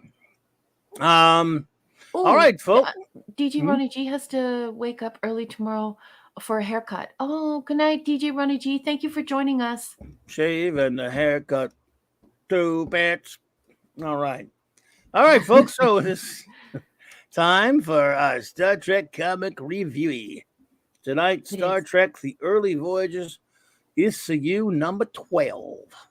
And now, Larry, and I will take out our hard copies of the. Ravenscroft's got to go too. I'm sorry. Oh no, Ravenscroft, thank you for being here with us tonight. Sorry, it's so great to visit this little space where things make sense. Only problem is I can't stay. Ravenscroft, thank you so much for joining us. You are wonderful company tonight. Yes, thank you for your marvelous conversation and excellent reviews. Have a wonderful evening. Have a great evening. Thanks for being here. As always, a pleasure to have you. All righty then. Here we go, folks. Let's go on here. Okay, for those who don't know, Star Trek comics, somewhere not too long after the original series ended in the late 60s, it went to comic books and novels, of course. And the comic books were initially in the States anyway, published by Gold Key Comics for many, many years. Then Marvel Comics, after the motion picture came out, acquired the license for a short couple of years or so. And then DC Comics picked it up, proceeded with it up into the earlier mid 90s, where they started splitting the rights with Malibu Comics a little bit, and then finally, in 1997, Marvel had a joint operation with Paramount. They called them Paramount Comics to do comics based upon the various Star Trek iterations, the original series. Actually, they didn't do original series. Actually, they did Star Trek Untold Voyages. They did Star Trek Unlimited. They did Star Trek Voyager. I think there was a Deep Space Nine series. And then there was Star Trek The Early Voyages, which chronicles the further adventures of Captain Pike, the real one, and his crew. The real one. So, and this, of course... Clubby, we're going to... I'm sorry, it's very rude for me to interrupt you, but we're going to have a proper introduction for the most wanted holiday gift this year! Well, like, would you like buy our movie or something? Our movie is like really good or something. Shut up, Beavis. You don't even watch it. It's only $12.99 or less. You butt monkey. Dad, better quit calling me a butt monkey. I'll kick your ass. Attention. We're looking for the chick with big boobs. We are ready to do you now. Okay, I love that movie, by the way. Oh my gosh. All right. How about if I just do the whole reading as Beavis? No, don't read you the dare. comic as Beavis and Butthead. It's space like the final I'm sure frontier. the great bird of the galaxy would love that. Like, remember how it's space, the final frontier. Maria with Tia Kelly is here. Who? Hey, Maria. Maria. Greetings. Maria, thank you so much for joining us. Hello there. Good to see you, young lady. All righty then. Where are we? Oh, I lost my place. Here we are. Okay, so you're saying don't read it like Beavis or Butthead. No, just checking. Read it like Avon. Your agonizer, please. Beavis, you can't even read. Shut up, Butthead. You can't read either. Right. So, all right. So, space, the final frontier. Before James T. Kirk, before Jean-Luc Picard. What happened? Blunt Philly Reviews just walked through the door and left Hey. a member chat. Oh, thank you, Blunt Philly Reviews. Hello. Hello, my fellow clobberers, automos. Peace and love to you, sir. Indeed. We're getting a new Beatles song next week too. What? Really? Well, because it's Ringo always said peace and love. So yeah, new Beatles song. They came back to life. They had a demo tape that they were trying to make when they did "Free as a Bird" and "True Love." back then they couldn't separate John Lennon's vocal from the piano, but now using AI, they're able to just take his voice out, and they're going to have the final Beatles single. Good. Week. So they actually had guitar that Harrison recorded in 1995 when they were trying to make the song originally, or it's a fake. It is a fake. Well, coolness. Let's see. Lost my. Oh, okay. All right. So, ready? Are we ready? Okay. We're ready. Space, the final frontier. Before James T. Kirk. Before Jean-Luc Picard. Poopy's card. There was Christopher Pike, the real one. These were the voyages of the Starship. The only one. Yeah, the only one. Sorry, the only one. Just Jeffrey Hunter. Jeffrey Hunter. That's it. He had great hair too, Jeffrey Hunter. The voyage of the Starship Enterprise. Its 5-year mission to explore real strange new worlds, not idiotic, shitty ones like modern filthy drivel. To seek out new life and new civilizations, to boldly go where no man has gone before. All righty then. So, the episode is called Futures, Part 1. Ian Abnett and Eddington, as in Dan Abnett and Ian Eddington, were the writers. Michael Collins is still the guest penciler, as he has been for the couple of issues. Greg Adams, inker. Murray Javins, colorist. Janice Chiang is the letterer. Bobby Chase, editor, and Bob Harris sat around and took the credit. Anyway, boss man, I have to very rudely interrupt. I beg your pardon, but Larry. We need to welcome RRTNZ. Oh, he has left a gift for you, and Larry has left a gift for you, boss. Oh, thank you. RRTNZ, welcome. Thank you so much. Live long and prosper, Clobby, Mark, and team. Thank you. Good to see you. And Turing Machine's here. Hey, Turing. Hello, Turing. I didn't see Turing come in. Oh, my goodness. We didn't have that Blake 7 spoiled for you. Okay, you got to get caught up on the series. Well, I hope you do. Thank you. I understand that. Nice. Thank you for the sticker, Larry. Larry, I mean. Okay. Larry! Where were we? Okay, where were we? You were just I got saying you. that It was Bob rhetorical. was taking all the credit. And Bob Harris sat in his butt and ate Cheetos. Okay. So... Oh, now I want Cheetos. Why do you do that? I don't know, because I can't have Cheetos. Yes. Captain, from where I'm standing, she looks like a real mess.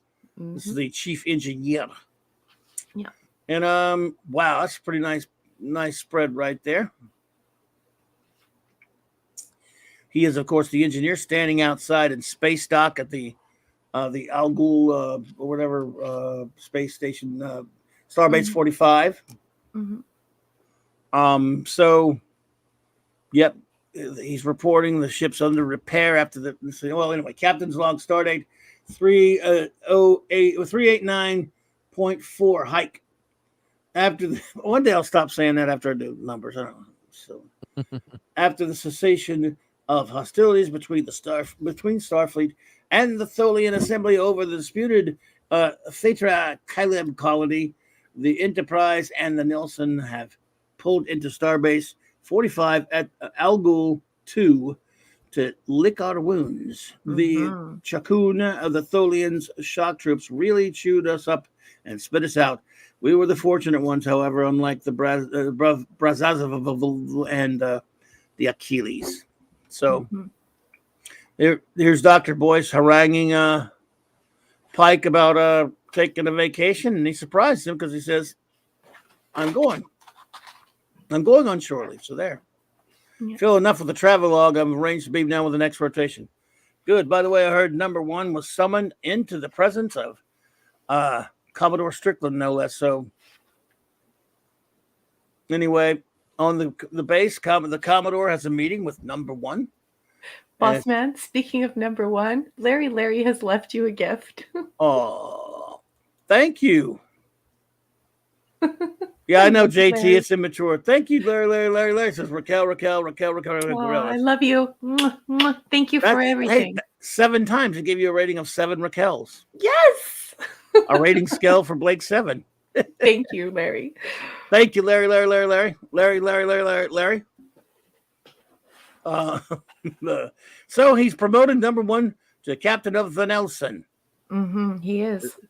But she's not too not too giddy about it. Let's say. Well, I really like how she takes a humble position, and she says, you know, I really don't feel like I've learned enough yet. Like I want to keep on learning. And I love what Strickland says back. Strickland just says, you know what, when you're a captain, you never stop learning. I don't want you to see the captain's chair as an obstacle to your growth as a leader or your growth as a scientist or astronaut or explorer. And so I really like the exchange here because I think he gives her really good advice. And I think it speaks volumes about leadership and about people who are like me. I guess that's why I like it so much. It resonates with me. I have never, ever, ever, ever wanted to be Kirk. It's just not what I want. I don't want that at work. I'm an INTJ. I really, really enjoy a supporting role. I always want to be Spock. I always want to be number one. I never want to be Kirk.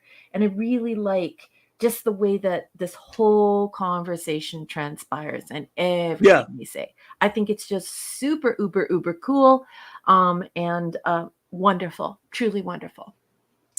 And it's kind of like a home to her, you know, so. Mm-hmm. And now your favorite power couple. Oh, jeez. Or walking around on, come on, at least they don't get all too lovey-dovey. Come on. They're actually doing something that is pertinent to the plot. So. But Mia's super annoying in this episode as usual. Anyway. Really? Yeah. Okay, so they're walking around on the planet. Yeah. And then all of a sudden they end up out on the interstate with Sonic the Hedgehog. Sega! Sega! Yeah, so... of course, if you had those games now and didn't open them, they're worth a ton of money. Wow. Oh, yeah, that's right. They're selling them now on auction sites, you know, and especially if you got them shrink wrapped and never opened. Oh, yeah. Crazy, but yeah, you get old enough, I guess, that everything becomes a collectible. Yes. Yep. It's true. So they find this little Orby thingy, whatever, and they do. He takes it. What's his face? Jose. Not is it Jose or Joe? It's Joe Tyler. It's Joe. Looks into the future and sees himself on captain of a starship with uniforms of the future. Mm-hmm. So when she looks into it, she sees nothing. That's because there's nothing in her brain. Oh my goodness! Oh, don't say that about that cute redhead. Oh no! When what she says later makes me not like Mia anymore because Mia does something that I am very much against, especially as somebody who has traveled the world and has been on a lot of very sacred places, sacred grounds, sacred monuments. She commits the ultimate sin that no scientist, no astronaut, and certainly no military officer working on a science ship would ever do. Mia belongs in the agony booth. We should do a Ron Popeil, spray her down with hair in a can, and set it and forget it. Whoa. Anyway. Such cruelty, such cruelty. So anyway, she holds the Can we stop to talk about how cool this is that there is this species that takes these isolated spheres of water and they're able to trap I think they say that they're like they're keepsakes anyway, they explain them as sort of like that so it says these would show their holder images of their future. This tradition may account for the numerous glass spheres excavated from the site. I think it's Ithahulan site. So this is everywhere where this glass rock is on this planet, and I just think it is a wicked cool idea. I mean, it's like the what do you call it again? The 8-ball that you shake. Magic. I was about to call it. Yeah, I can't believe you said that too. Before you started talking. I was thinking the same about thing. to call it the Magic 8-ball. Yeah, but when you see this glass structure, these rocks that look like glass, it sort of reminds you of like obsidian, like, you know, that's made by volcanic activity. Only this is bright blue and this, you know, sort of cool green mixed in. So I like this whole idea of these spheres and their use on this planet. I think it's very alien, very cool. Very cool. Yep, I can't believe you said Magic 8 Ball. If you hadn't, you beat me to it by that. I can't believe it. Anyway, no, it's not. I don't think it's Tuvok Blood Philly reviews, but I can see why you would say that. I mean, that's what I first thought when I saw him, but I don't see how. I mean, if you lived back then, but yeah, well, he lived back then, but Yeah. and that does look like him. I don't know. You never know. All right. So anyway, she has no future. So back to the ship. And they're Nano's spreading rumors about number one. So Mr. Spock says number one has been offered command. Why would Spock gossip? This is fake Trek. Yeah, it's not good when he says that. I mean, it's I don't he like- would. No, he wouldn't. Well, wouldn't he say? Wouldn't he say like, "Oh, it's not gossip if it's true, right?"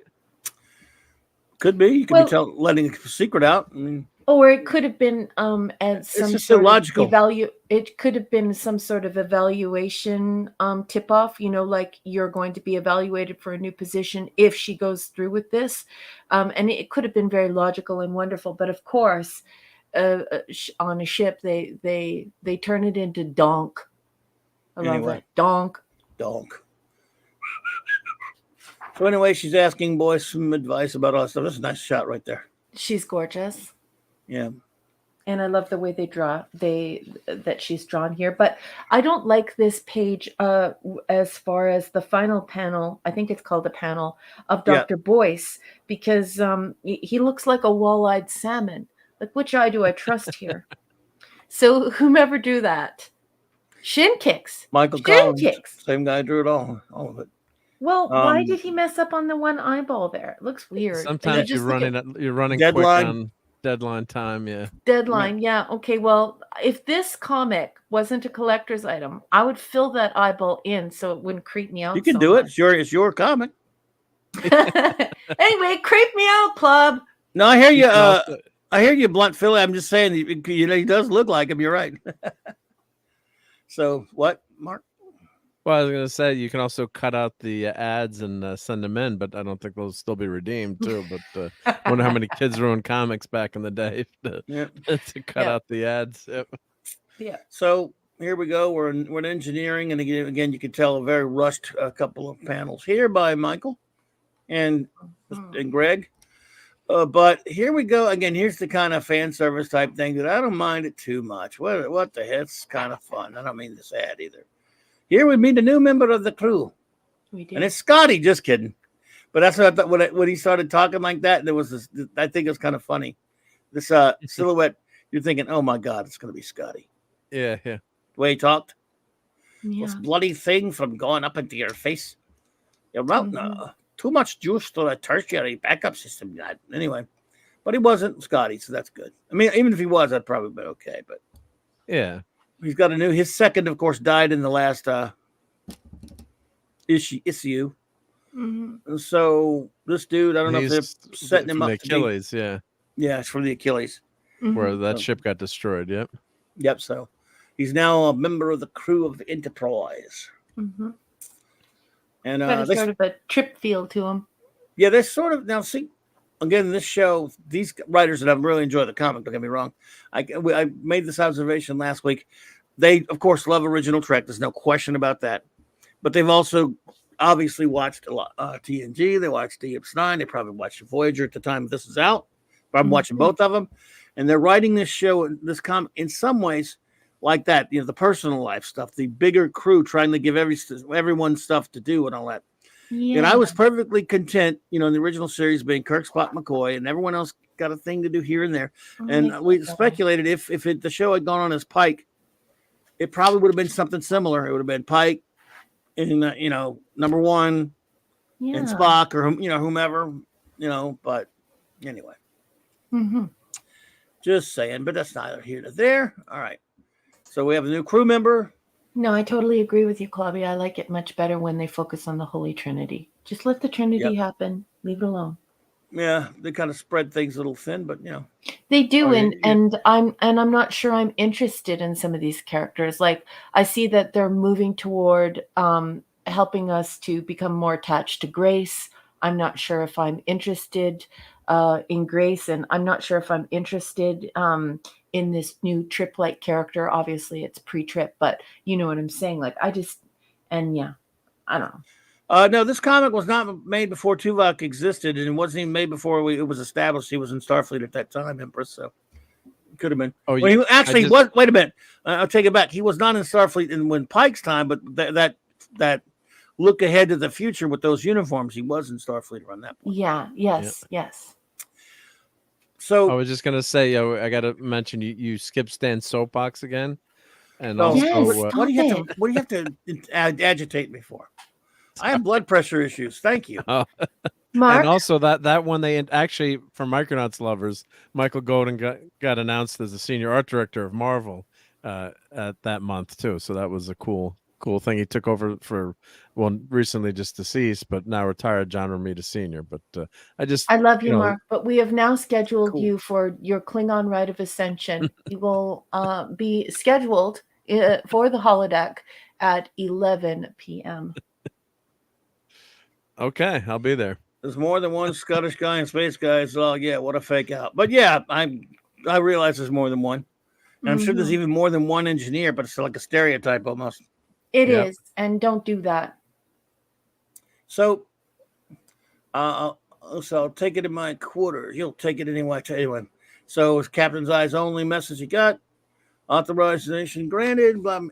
So they're being sent. He's Spock. And the Doc and Pike are being sent where? And look at number one's eye. Like shin kicks. You need to go into the agony booth. Why do you're making her look like a salmon? She looks like spawning salmon like Dr. Boyce. Look at her eyes. Right there. She looks okay on this panel. Wait till you see some other comics for Kel. Oh God. She's so really nice gorgeous right and the first 11 comics had such great art. What's going on with the eyeball? Oh, there we go. That's much pretty better good. down there. He's a good artist. They really rush things with this kind. They rush. Yeah, sometimes these guys are slow. They're not Kirby. Yeah, it's true. You can turn out. Bubba Doom 1. What's up, buddy? Bubba Doom. Let's see here. So anyway, she's declined the promotion. They go to the transporter room, and so your guest is arriving. I don't know, guest. Captain Robert April. Oh, but he's not supposed to look. I'm not going to do it. I won't go there. The real Captain Robert April, I might add. The real deal. What about all those idiots? No, I'm not going to do it. Stop. Don't do it. Real one. No filth. No filth talk. I was about to talk some filth. No, you may not. Filth lovers, this is the real Robert April right here. This is Robert April. Robert April right here. Robert April, folks. Robert April. The real Robert April. Robert April. You filth-infested, maggoty pieces of poo. Did it happen to mention that this is the real Robert April? Yes. Just saying. Look at how hot he is. That guy's built. And it's she's hot. Yeah, but look, read this whole page. Read this whole page. All right. We have to read it. Quarters. Read it. You should have left it where it was. The captain learns you lifted an artifact from a listed site without permission. He'll bust us down to junior ensign. Get a grip, Joe. It was lying in the dust for 10 centuries. No one will miss it, you fared. All right. So I just wish you'd show as much interest in me. Not now, Joe. This thing is fascinating.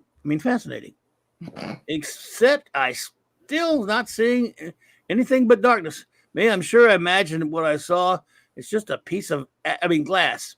Oops. Okay, so Mia would not get busted down to junior ensign. This is a science vessel. She's an astronaut in the military. She would probably be charged.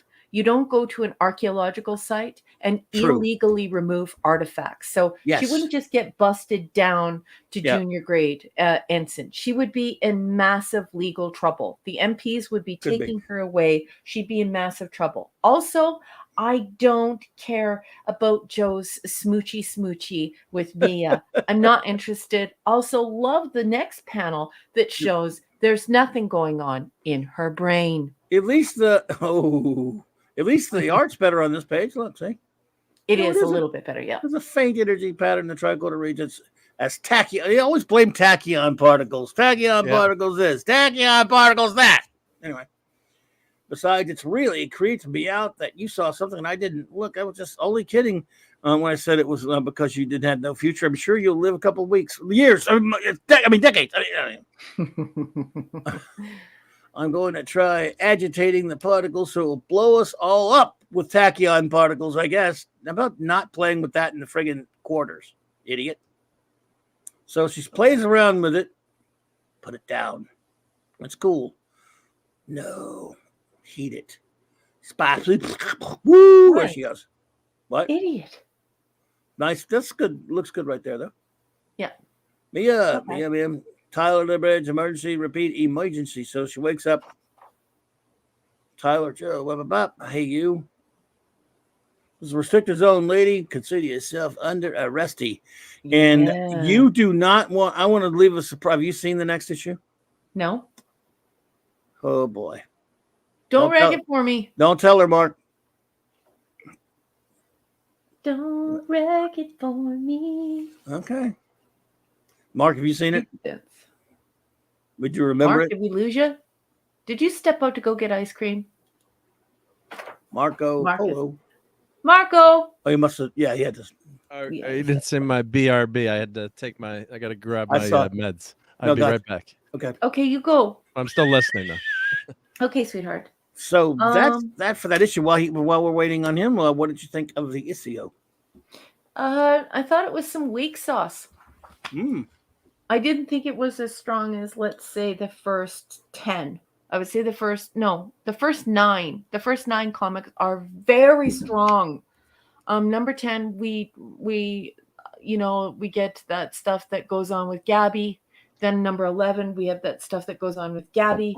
And then number 12, we're focusing on these folks in the periphery, and we have some very non-Star Trek-like behavior. I did not enjoy the Mia and Tyler, smoochy woochy. I didn't enjoy that she was such a moron that she heated an alien artifact, or that she illegally brought an archaeological artifact from a planet on board of the Enterprise. So Mia should be thrown overboard. Like just airlock her. No, seriously. Just let her be prosecuted. And I'm totally not interested in this character. So I would say that 10 and 11 focus way too much on Gabby. I don't care about Gabby. And I would have liked to have watched something more the core characters. And then number 12, now we've left Gabby, and they tease us by saying that we're going to have this marvelous episode about number 1. But it's spoiled by the fact that we're worried about what's going on with Grace, the fake Scotty, Mia, and Tyler. And now it's totally turned to Mia, and I suspect she has been put into the future, and she's going to have to try and find her way back to Pike and the Enterprise. So I'm not too thrilled with episodes 10, 11, and 12. I think 10 and 11, too much Gabby. 12, if you're going to promise me number 1, give me number 1. And make it about number 1 and the captain and Spock. I don't care about Mia, and the fact that she is a complete moron and is guilty of conduct on becoming an illegal behavior makes me like her even less. Yeah, I stand under it. I get you. Well, yeah. And I also liked the thing that I really liked about this comic is the fact that you're a comic book expert, and and everyone knows it, and it's in real life. You're not just some weird podcasting guy who's like, I like comics. Like, you owned a comic book store, and you really are an expert. And I was really shocked when the first thing out of your mouth, when we started passing through the meat of the story, was how the panels were hurried. And you could tell that the panels are hurried, but I mean, you just said it like no problem. You knew which pages they took their time with and which pages they hurried through. So I didn't like the wall-eyed salmon stuff either. And there's a lot of it in this episode, just way too much of it. It's actually kind of sloppy. So just give me number one. Like, number one is sexy. She's smart. She's beautiful. I'm totally interested in her. I'm interested in what's going on with Boyce. I'm interested in what happens with her and the Commodore. I really enjoyed the fact that the Commodore had that brilliant exchange with her that was just so smart and engaging and wonderful. And then we go to the meat. Why? These guys were, look, again, I love them, and I love their first few issues like you, but I think over the past 4 or 5 issues, I think you're seeing the influence of the Deep Space Nine, the TNG kind of storytelling. And actually, no, I'm not even going to knock TNG as much. Deep Space Nine had a lot of the soap opera and the relationship stuff. Mm-hmm. But really... And DS9 is a comic right now too. So, and it's a comic at the time, and I think they might have been writing it. They were writing some of the others, but and I think they decided that they took this. I don't think it was even so much they probably just said, well, because a lot of people said this. The original series, as you know, let's just use it again. Hey, Dice Wolfen's here. Das Wolfen. So the original series, like we're talking about, is mainly the main three. Once in a while, Sulu got to do a thing or two here and there, but he was mostly doing his job. So was Uhura. Yeah, we love Uhura and Sulu. We love Scotty. Got to be a lot more involved, but really, it's the trio. It's the triumvirate. It's the Trinity, and that's wonderful. TV was just different back then. Some shows had big casts, some not. I mean, I loved Firefly, for example, and cast of 9 people, and they were all brilliantly written for and got to do things. But even before that, I think that's just the kind of writing these guys. They love the original series, but they kind of grew up on a lot of other types of writing, and they probably really liked Deep Space Nine and thought, hey, well, a lot of people don't know these characters since it was only the Cage pilot. In that pilot, we got to know Pike a little bit. We got to know number 1 a little bit, and maybe Boyce and Spock, but everyone else not so much. Why don't we make it more of an ensemble cast? I think that may have been conscious decision. It may not have been. It seemed like it was, and give the some of the secondary characters, make it about all of them and the whole crew. I don't agree with that, but that's what they're doing, and personally, it waters things down a little bit too much, in my opinion.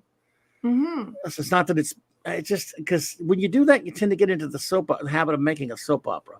It's and the thing is that we actually do have some interpersonal stuff that we are interested in, because it's more of a professional, realistic type of insight into someone's life, and that is number 1. And her views on being promoted, about leaving someone who she obviously has feelings for, and she'll never be able to admit that. It's also the fact that she is somebody who is very comfortable being Spock. She likes to be in a position of learning and consulting, and I really enjoy that. That has nothing to do with being a woman. It's just I enjoy being Spock, and it's very obvious that number 1 enjoys being Spock as well. She likes that. Like, so I'm interested in her. I want to know what makes her tick. I want to know the follow-up conversation with the Commodore. I want to have some more intrigue here. I want to find out what this secret mission is going to be. I really don't want to watch Mia, I steal artifacts from alien planets and then nearly blow up the whole ship by applying heat to it. But I'm in love with Tyler Smoochy Woochies, and now I need to get back in time. Like, I'm not. Like, no. Yeah.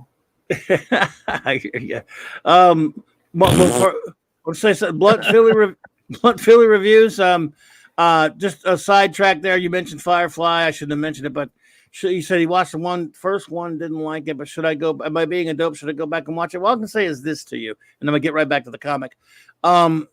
You might like it if you gave it another shot. I don't know. If you do, however, I got to warn you, if you do end up getting interested in it, it'll just tear your heart to pieces. So you're better off, if it doesn't appeal to you, you are a very lucky person, because everyone that loves it got their hearts ripped to pieces because there are only 14 episodes of a freaking movie. That's right. I agree. Yeah. It'll tear your heart out because it's so, I thought it was so, I loved it so much. And like, man, then they say, hey, you like this? Do you like this? Well, guess what? You can't get get any more. Yeah, and that's it. So yeah, that's the way I look at Firefly. I do love it. You might like it, but yeah. I was gonna say my Tick live action TV show only lasted 8 episodes, which I love so much. And they canceled it. It was so great. I had to give that warning.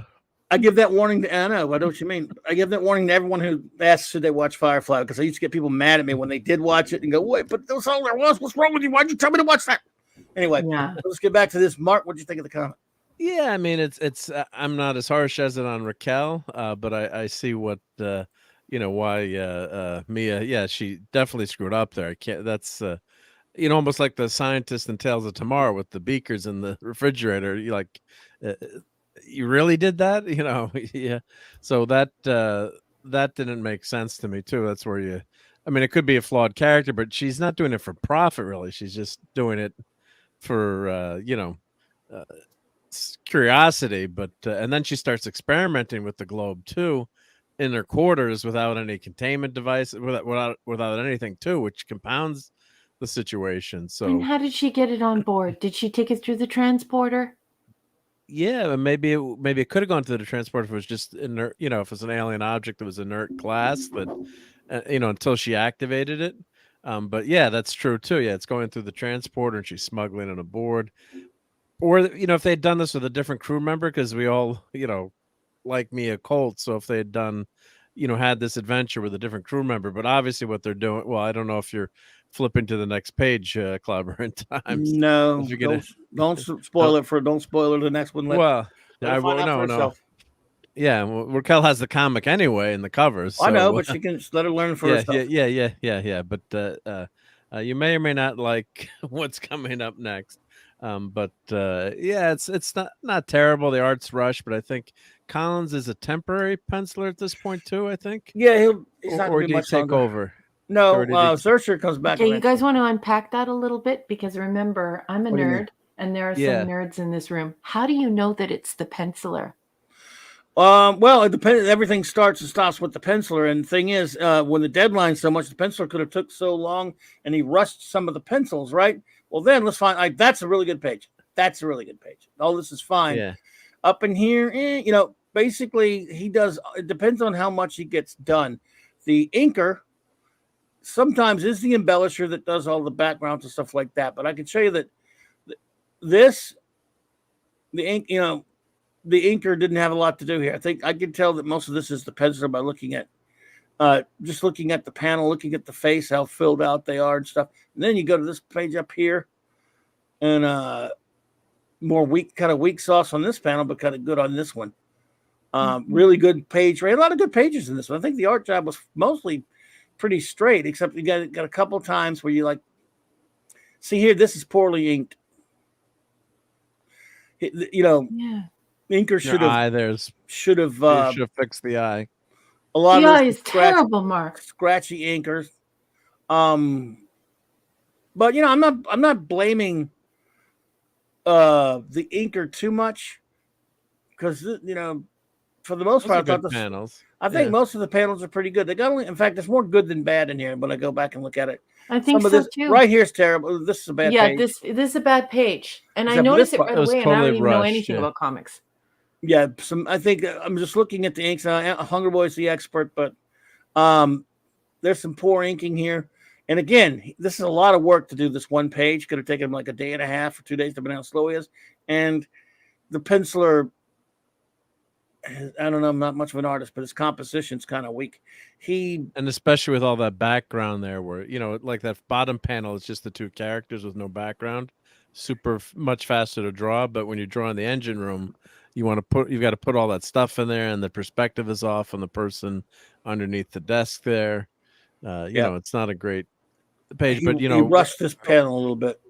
You wonder if Zurcher all of a sudden got called off or couldn't keep up, or I think Zurcher was Collins came in, and then he's trying to rush to. Maybe he did these 2 books back to back or 3 books, quick to catch up, and then they've got Zurcher working on the next episode or the next issue.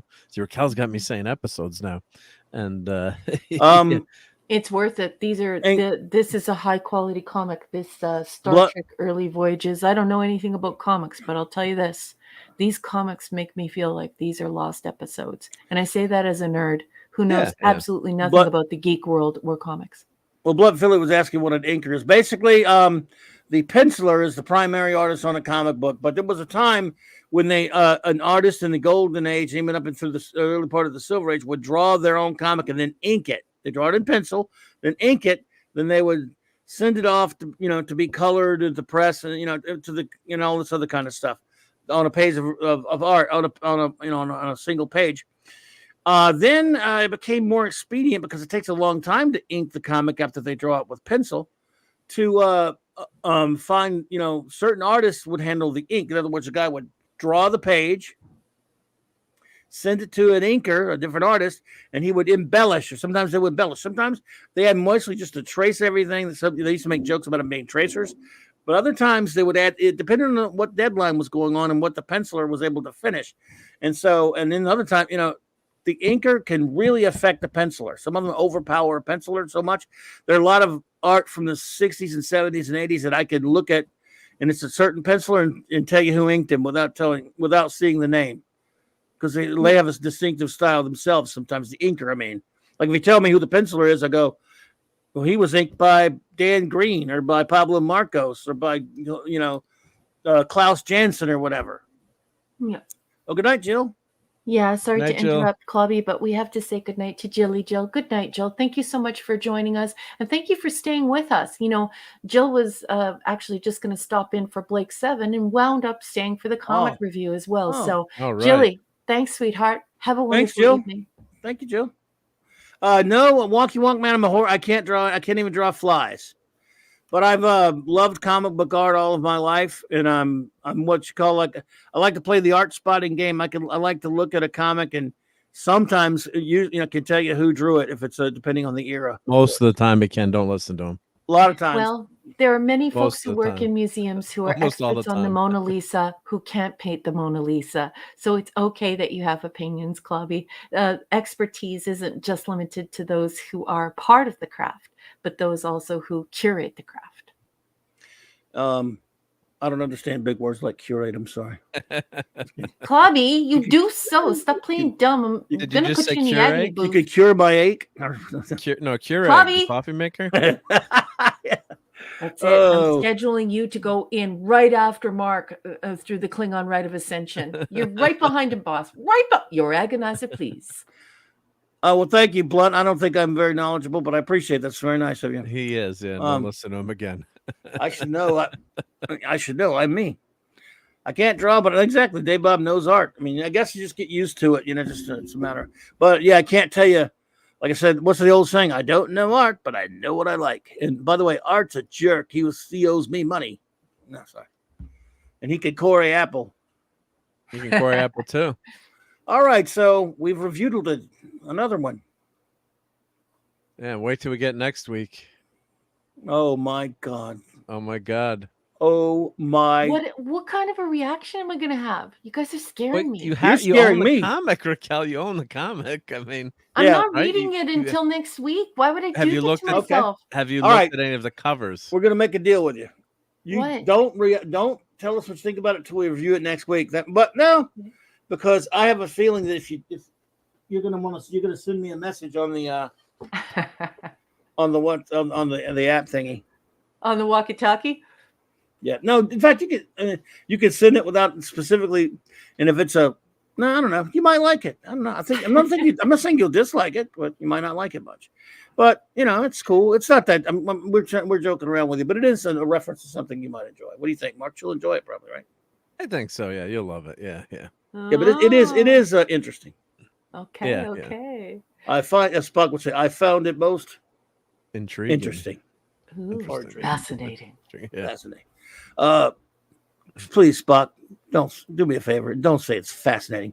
No, but it is interesting. Stephen says, "Now I have a better idea. We just have Clobby join in the fun of attending Worf's bachelor party alongside Bashir and O'Brien. I don't think he would invite me. I hate that. I hate that episode because what a bunch of wieners O'Brien and Bashir are. They let.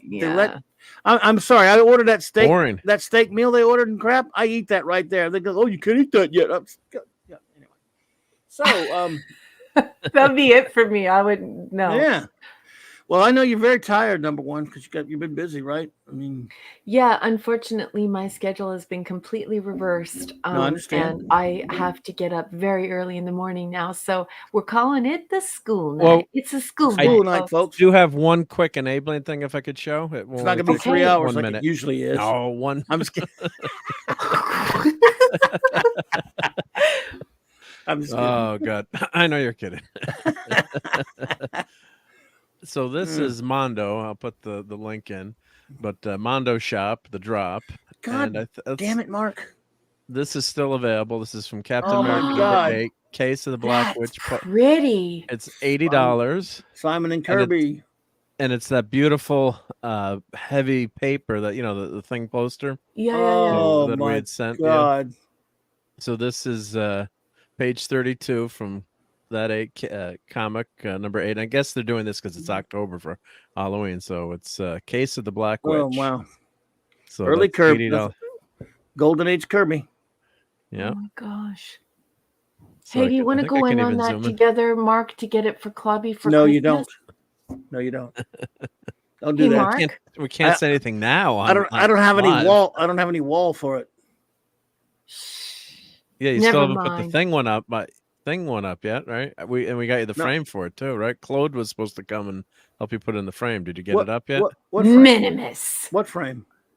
We sent you a frame a long time ago for the thing. You sent me the poster, but yeah, but I sent you a frame too. no, you sent me a picture. Frame. You What sent me is frame? You sent me a picture of a skyscraper. Yeah, but that goes with. Oh, I You thought that was me. a picture of a sky. You got me. You got me. Shin kicks. Yeah. No, I haven't gotten to I'm put so I gullible. haven't- They took the L. Gullible had too many L's to go to the dictionary. Yeah. Every time he comes over, I forget to tell him to help me do the damn thing. But I could probably Yeah, do right. it. But I don't know where I'm going to Mark? put We it. need 2 people. Yeah. The one Mark, place get I a want to hold put of it. me for this because No. I think Clobby we should force him to have this For for I love. Christmas. It's lovely, but It'll be great. It's still available. So yeah. oh, don't do that. I might not even make it to Christmas. What are you talking about? Clobby, say don't that. talk like that. I'm just saying I might be in another dimension and then skip over it, come back in January. Don't like I was mess out with of- my head like that. on And the Das planet. Wolfen has to leave. Das Das Wolfen. Wolfen, have a good one. Night Das Wolfen. They also Yes. have Oh, Werewolf that's by Night. cool. Nice, Gil Kane. And let's see who else was hiding here. Oh, trying to go back. Ooh. Go back. Cry Why is monster. it not letting me, let me go back? Oh. Does it open up in a new awesome. tab? Yep. So that's 80 Schmack rolls as well. I mean, these are not That'll cheap be the posters, junior. but they're limited. They're not, They're limited edition. but they're limited Like- editions. Oh, Yeah. Well, look at that Vision. This is for the Guagnar. Avengers cover. Nice. Raquel too. Okay, why are you showing this to me? Are you trying to bankrupt me? Why? I'm going to die. How much is this one? How I much think is it's it and what size is it? How much is it and what size is it? It is Wow. this one's $110 and the size is 24 by 36 24 by 36. Oh my inches. God. Inches, yeah. Inches, Wonky yeah. Wonky Man. Oh yeah, I did like the Werewolf by Night. I thought it was pretty cool. Yeah. Gary didn't like it. No, well, he liked Picard season 3. I love my buddy Gary, but so who you gonna listen to? And they also By the way, I'd listen to him before I listen to me any day. I'm just saying on that one, opinion wise, come on, Gary. And I love Gary. Hey, Brian Hyper. How do you like that, Raquel? That's cool. That is incredibly, incredibly cool. And he looks like Bram Stoker described him. He looks lizard-like, and he's supposed to look lizard-like. He's not supposed to look like Tom Cruise. Like what, Dave Bob? Hope not Picard season 3. Yeah, I was doing. Dave wrote, no, not pieces 3. Yeah, it's like, tell me like you're the not PS5 Dave Bob, much better than the but don't PS3. tell me that you're not Dave Bob. Yes, I knew Yeah, Dave Bob right? Dave Bob didn't like that trash. Look at this. I mean, come on. This is only you're killing $80, me. Raquel. This is only $80. This one. This is beautiful. Well, where's your it's hubby? I'm so going to much send him the money. link. It's so much money. That is nice. But isn't that glorious? I mean, How much is it? I have the movie 80 poster. smackerels. Yeah, And it's also edition. There's only 215 in the world. One of them could be yours, and it's 24 by 36. So nice. Yeah. And So it's the way about- we could talk ISOM so far on a private membership. I have not read ISOM Blunt, but I am. Oh, by the way, we'll be doing a members chat next week, and you're welcome to join us for that. But I have not read ISOM. I have every respect for it, but I just have not been able to. I've never read it. Greg, are you leaving? Greggy's leaving. Good night, Greg. Greg. All right, buddy. Be good. I'm just going to buy some of these posters. Love you, Greg. Thank you for all of the memes and for supporting my writing and for just being a great friend and for putting Clobby out on all the socials and making beautiful memes and show posters and just for being just an overall stellar human being. We adore you. Thank you for everything. Good night, Greg. Thanks, buddy. And this is also, how much is this one? Only 165 of this one.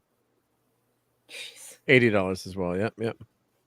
Great, fantastic art there. Yep. So it's Mondo. I'll put the link in a second, but Mondo Shop. Clobberin Times does not want that Captain America poster, No. so do not send it to him. I didn't say I didn't want it, but I can't. I don't know I would even put it up. And I'm kidding. I have no room. You know what I did in college? I started putting stuff on the ceiling. I have in my one room where I keep all my comics that I can't get to because there's so much stuff in there. I do have a lot of stuff on the ceiling, old posters. Yeah, that's Let's what I see. used to do. I used A lot put of them on the YouTubers. ceiling. Yep, we're saying the same thing about Pew Card season 3. Doomcock was the one. Very few, and yourself included, that called it out for what it was. Thank you. Absolutely, it was drivel.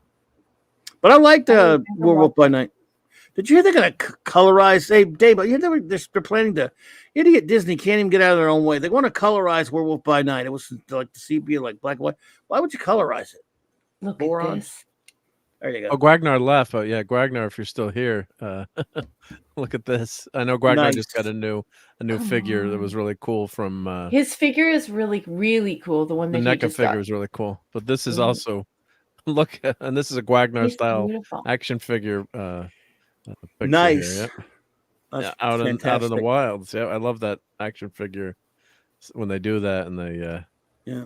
So And- this is Oh this is, man, black and white. When I Cool love that. Beans. That's the one I would want the black. That I would want the black and white. Of. $185. Yep. It goes with my movie that Clobby gave me.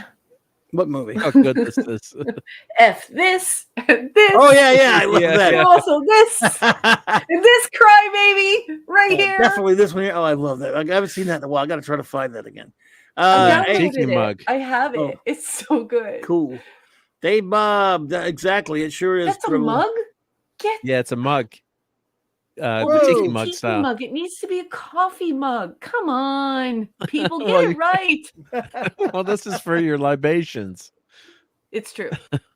Look, And if they I had also the have money, different I buy like 8 of those. Do you know what I mean? Yeah, no, I would buy this in an instant if I could afford that. God, And you that's- could put it's mint so juleps in them. It would be so Yeah. good.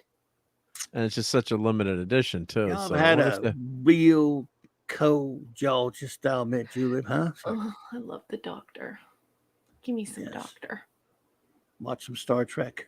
One of the things we need to force Raquel to watch a random Trek episode instead of all that in order drivel where you have to sit through. yeah, Imagine that that means you don't get to watch the great ones over and over again. Stop watching Voyager and now we're reviewing that now, but I'm talking about don't go watch Yeah. DS9 again. Don't watch TNG again. Watch Real Trek over and over again. Yeah.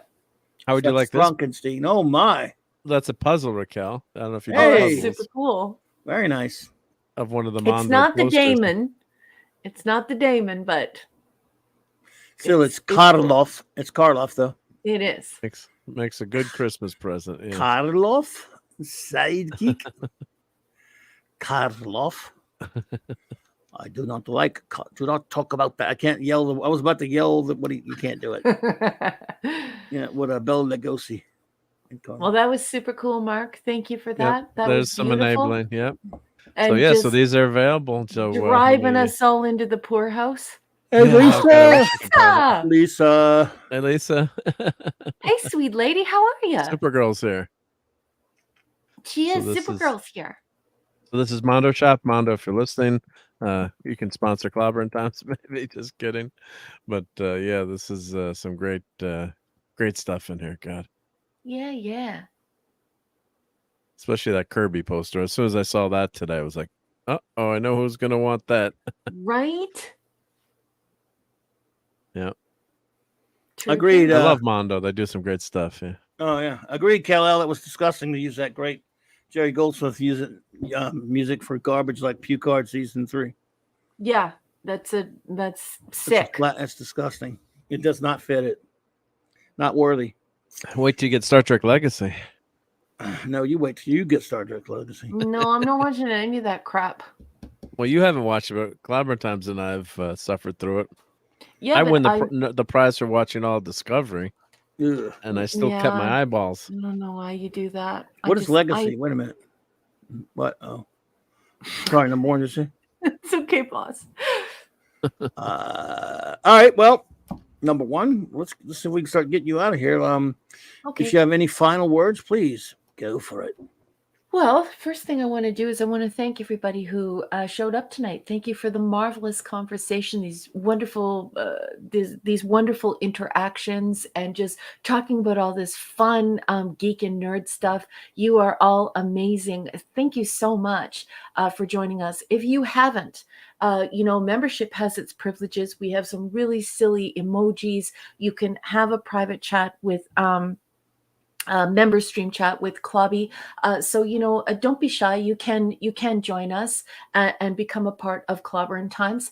And if not, make sure that you hit the subscribe button. Make sure you hit the notification bell, and go ahead and hit that thumbs up if you enjoyed yourself and had a wonderful time this evening.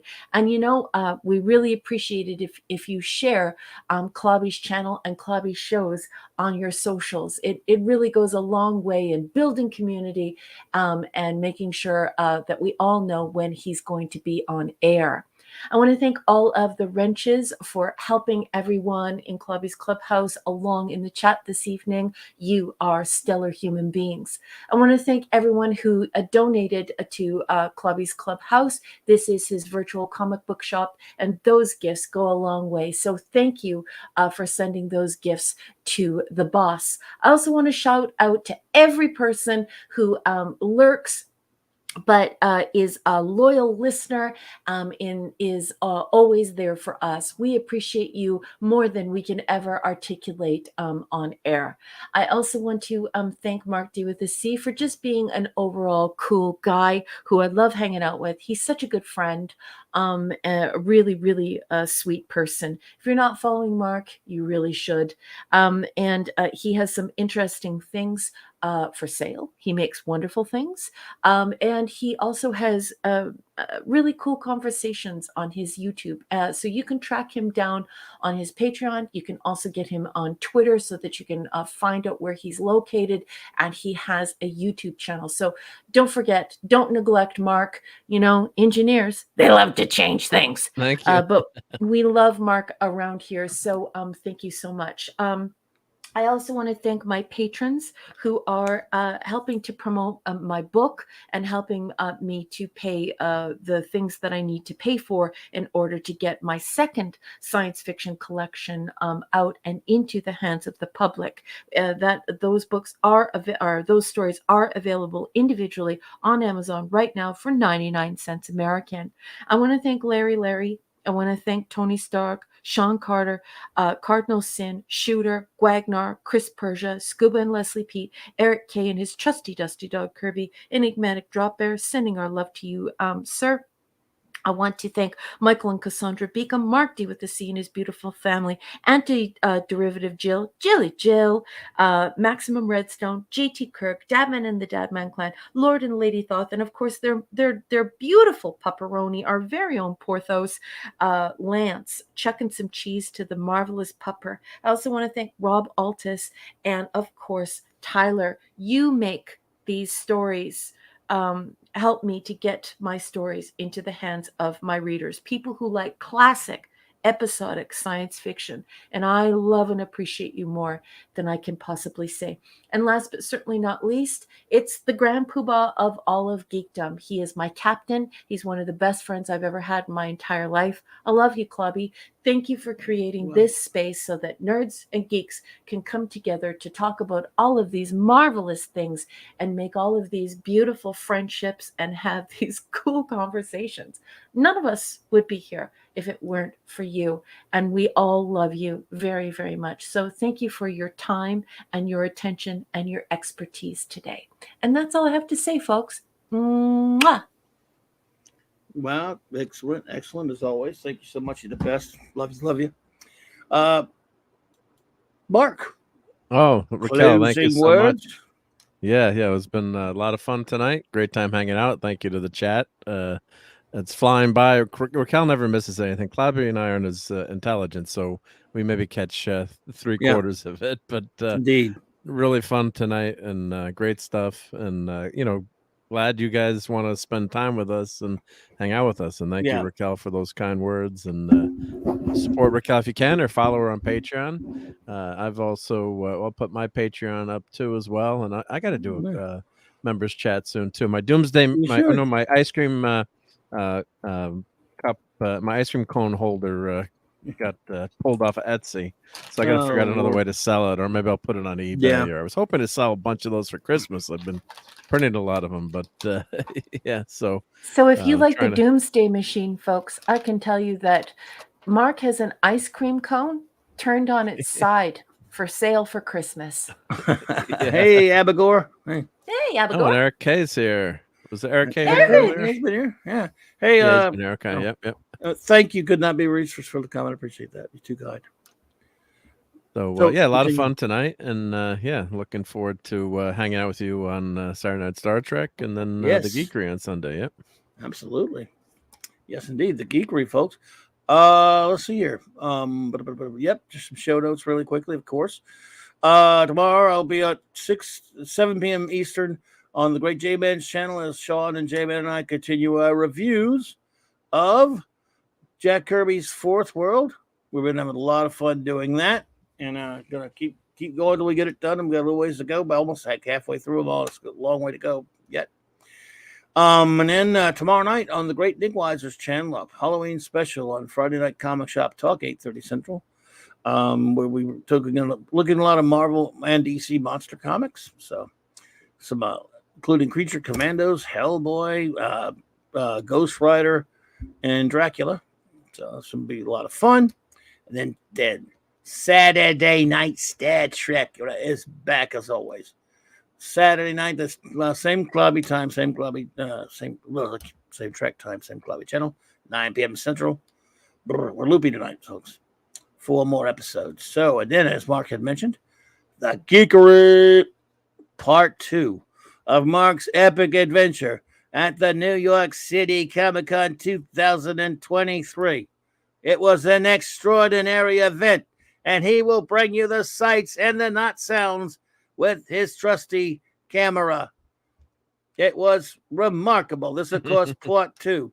Maybe only a little eatery, mostly geekery.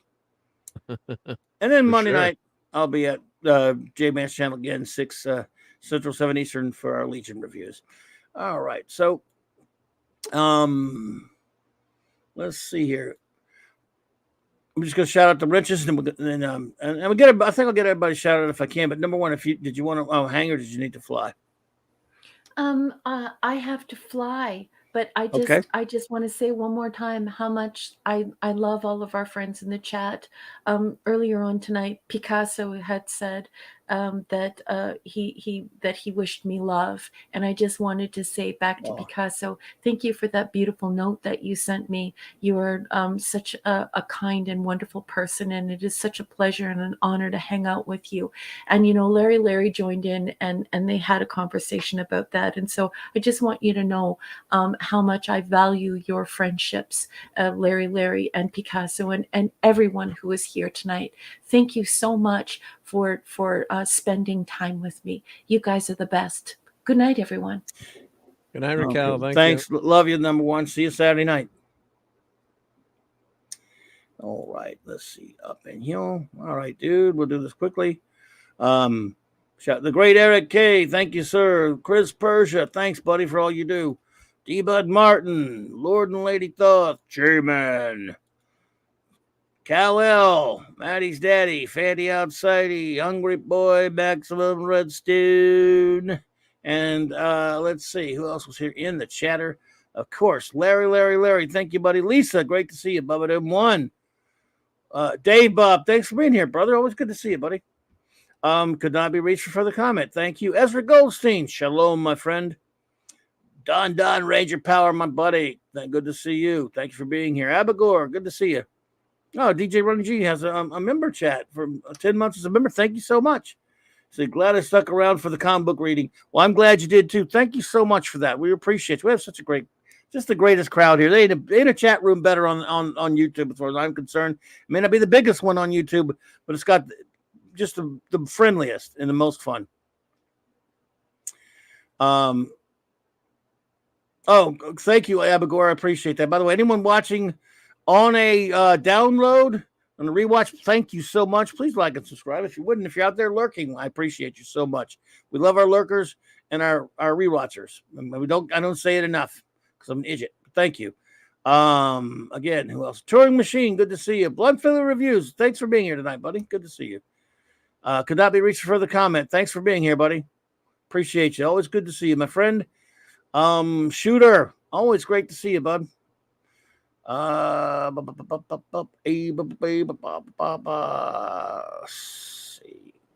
I'm scrolling back up.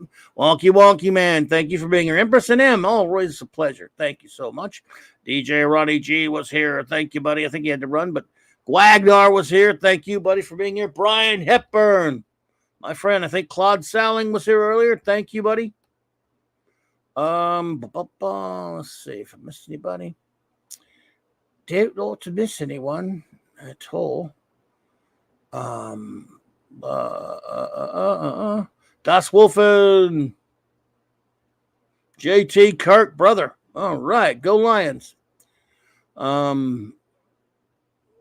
Jill was here early. I think she had to leave, but love you, Jill. Thank you. RRTNZ, thank you so much for being here, my friend. Thank you for the super chat. Let's see here. We'd like to take care of our chat by shouting them all out because we appreciate you. That's what I just. Where is you? Where is you? Just making sure I didn't miss anybody. It takes me a second, folks, but I'll get there. Anonymous Gamer, thank you for being here tonight. Parker Luck, all right, buddy. All right. Maria with Tea and Telling was here early. Lovely lady, thank you so much for being here. Always nice when the ladies pop in, isn't it, guys? Yeah. We like Lucky that. guys, yep. Yeah. Ravenscroft, thank you so much for being here. I think Ravenscroft may have had to run, but that's okay. Penny had to run also, but still, shout out to Penny. As always, love it when Penny comes up and hangs out with us. We love Penny. Let's see here. Yeah, well, again, what do you think? Did I get everybody? I don't know, man. I think I got them all this time. I don't think DJ. They get DJ Ronnie G. Yes, I got him. Right, I got him. Yeah. So I think I'm gonna go out way out on them. Oh, there's Mrs. Dadman, by the way, and Dadman as well. The Dadman and the Dadman clan were here. I had to go way back. Mrs. announced she's going to be doing streaming now too, and she's doing a Lego builder for a stream. Oh, okay. Next week, yep. All right. Okay. Starting to do it on our new channel or on his New channel, yeah. Okay. New channel. No. Okay. New channel. She doesn't need that dad man guy. She's Nah. gonna be fine, yeah. I need that guy. Captain Infinity and beyond. All right, my brother. Good to see you. Thank you for popping in, sir. Now I think I got them all. I'm confident, except for Sean Carter of Mars, of course. But now, I'll tell you, that's it. I don't even have to keep scrolling. I'm going to do it, but I don't even have to. Because did I get Wonky Man? Hey, Wonky Man. Thank you for being here in case I didn't do you. So now I've done them all. I think I've got them all. All right, let's see. Yeah.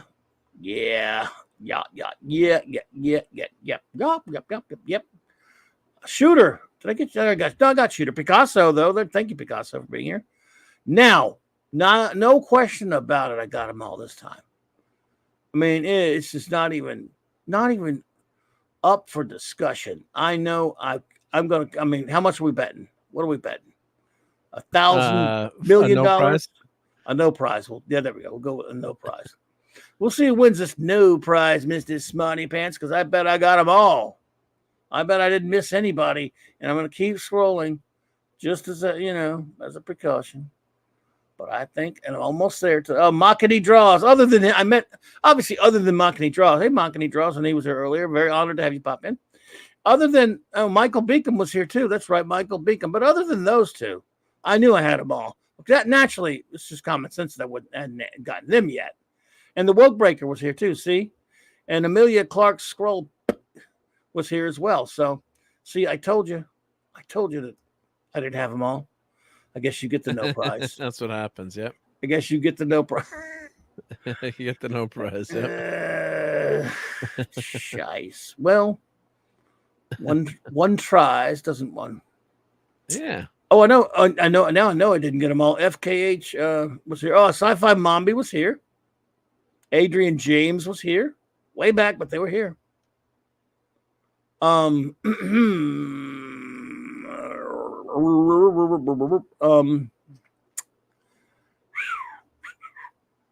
think I got almost there.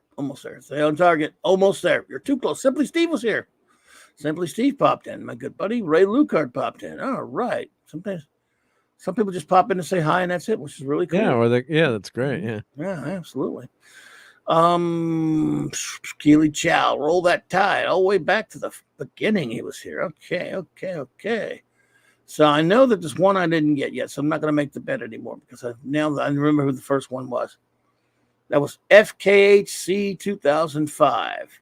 So now that I've said him, Brogu was also here, fellow Batmosian, fellow Biarian, and now I am confident beyond words that I've gotten everyone. Yep. So that's it. Yep. All right. Good. We're good. Okie dokie. But I'm just being sure, being thorough. Yep. There we go. All right. So, all right, everybody. Thank you all for being here with us tonight. Really appreciate you. You're just fantastic. And hey, have a marvelous weekend. And I hope to see you here Saturday night and elsewhere out there on the streams. Good night, everybody. We're on.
just love clobbering time.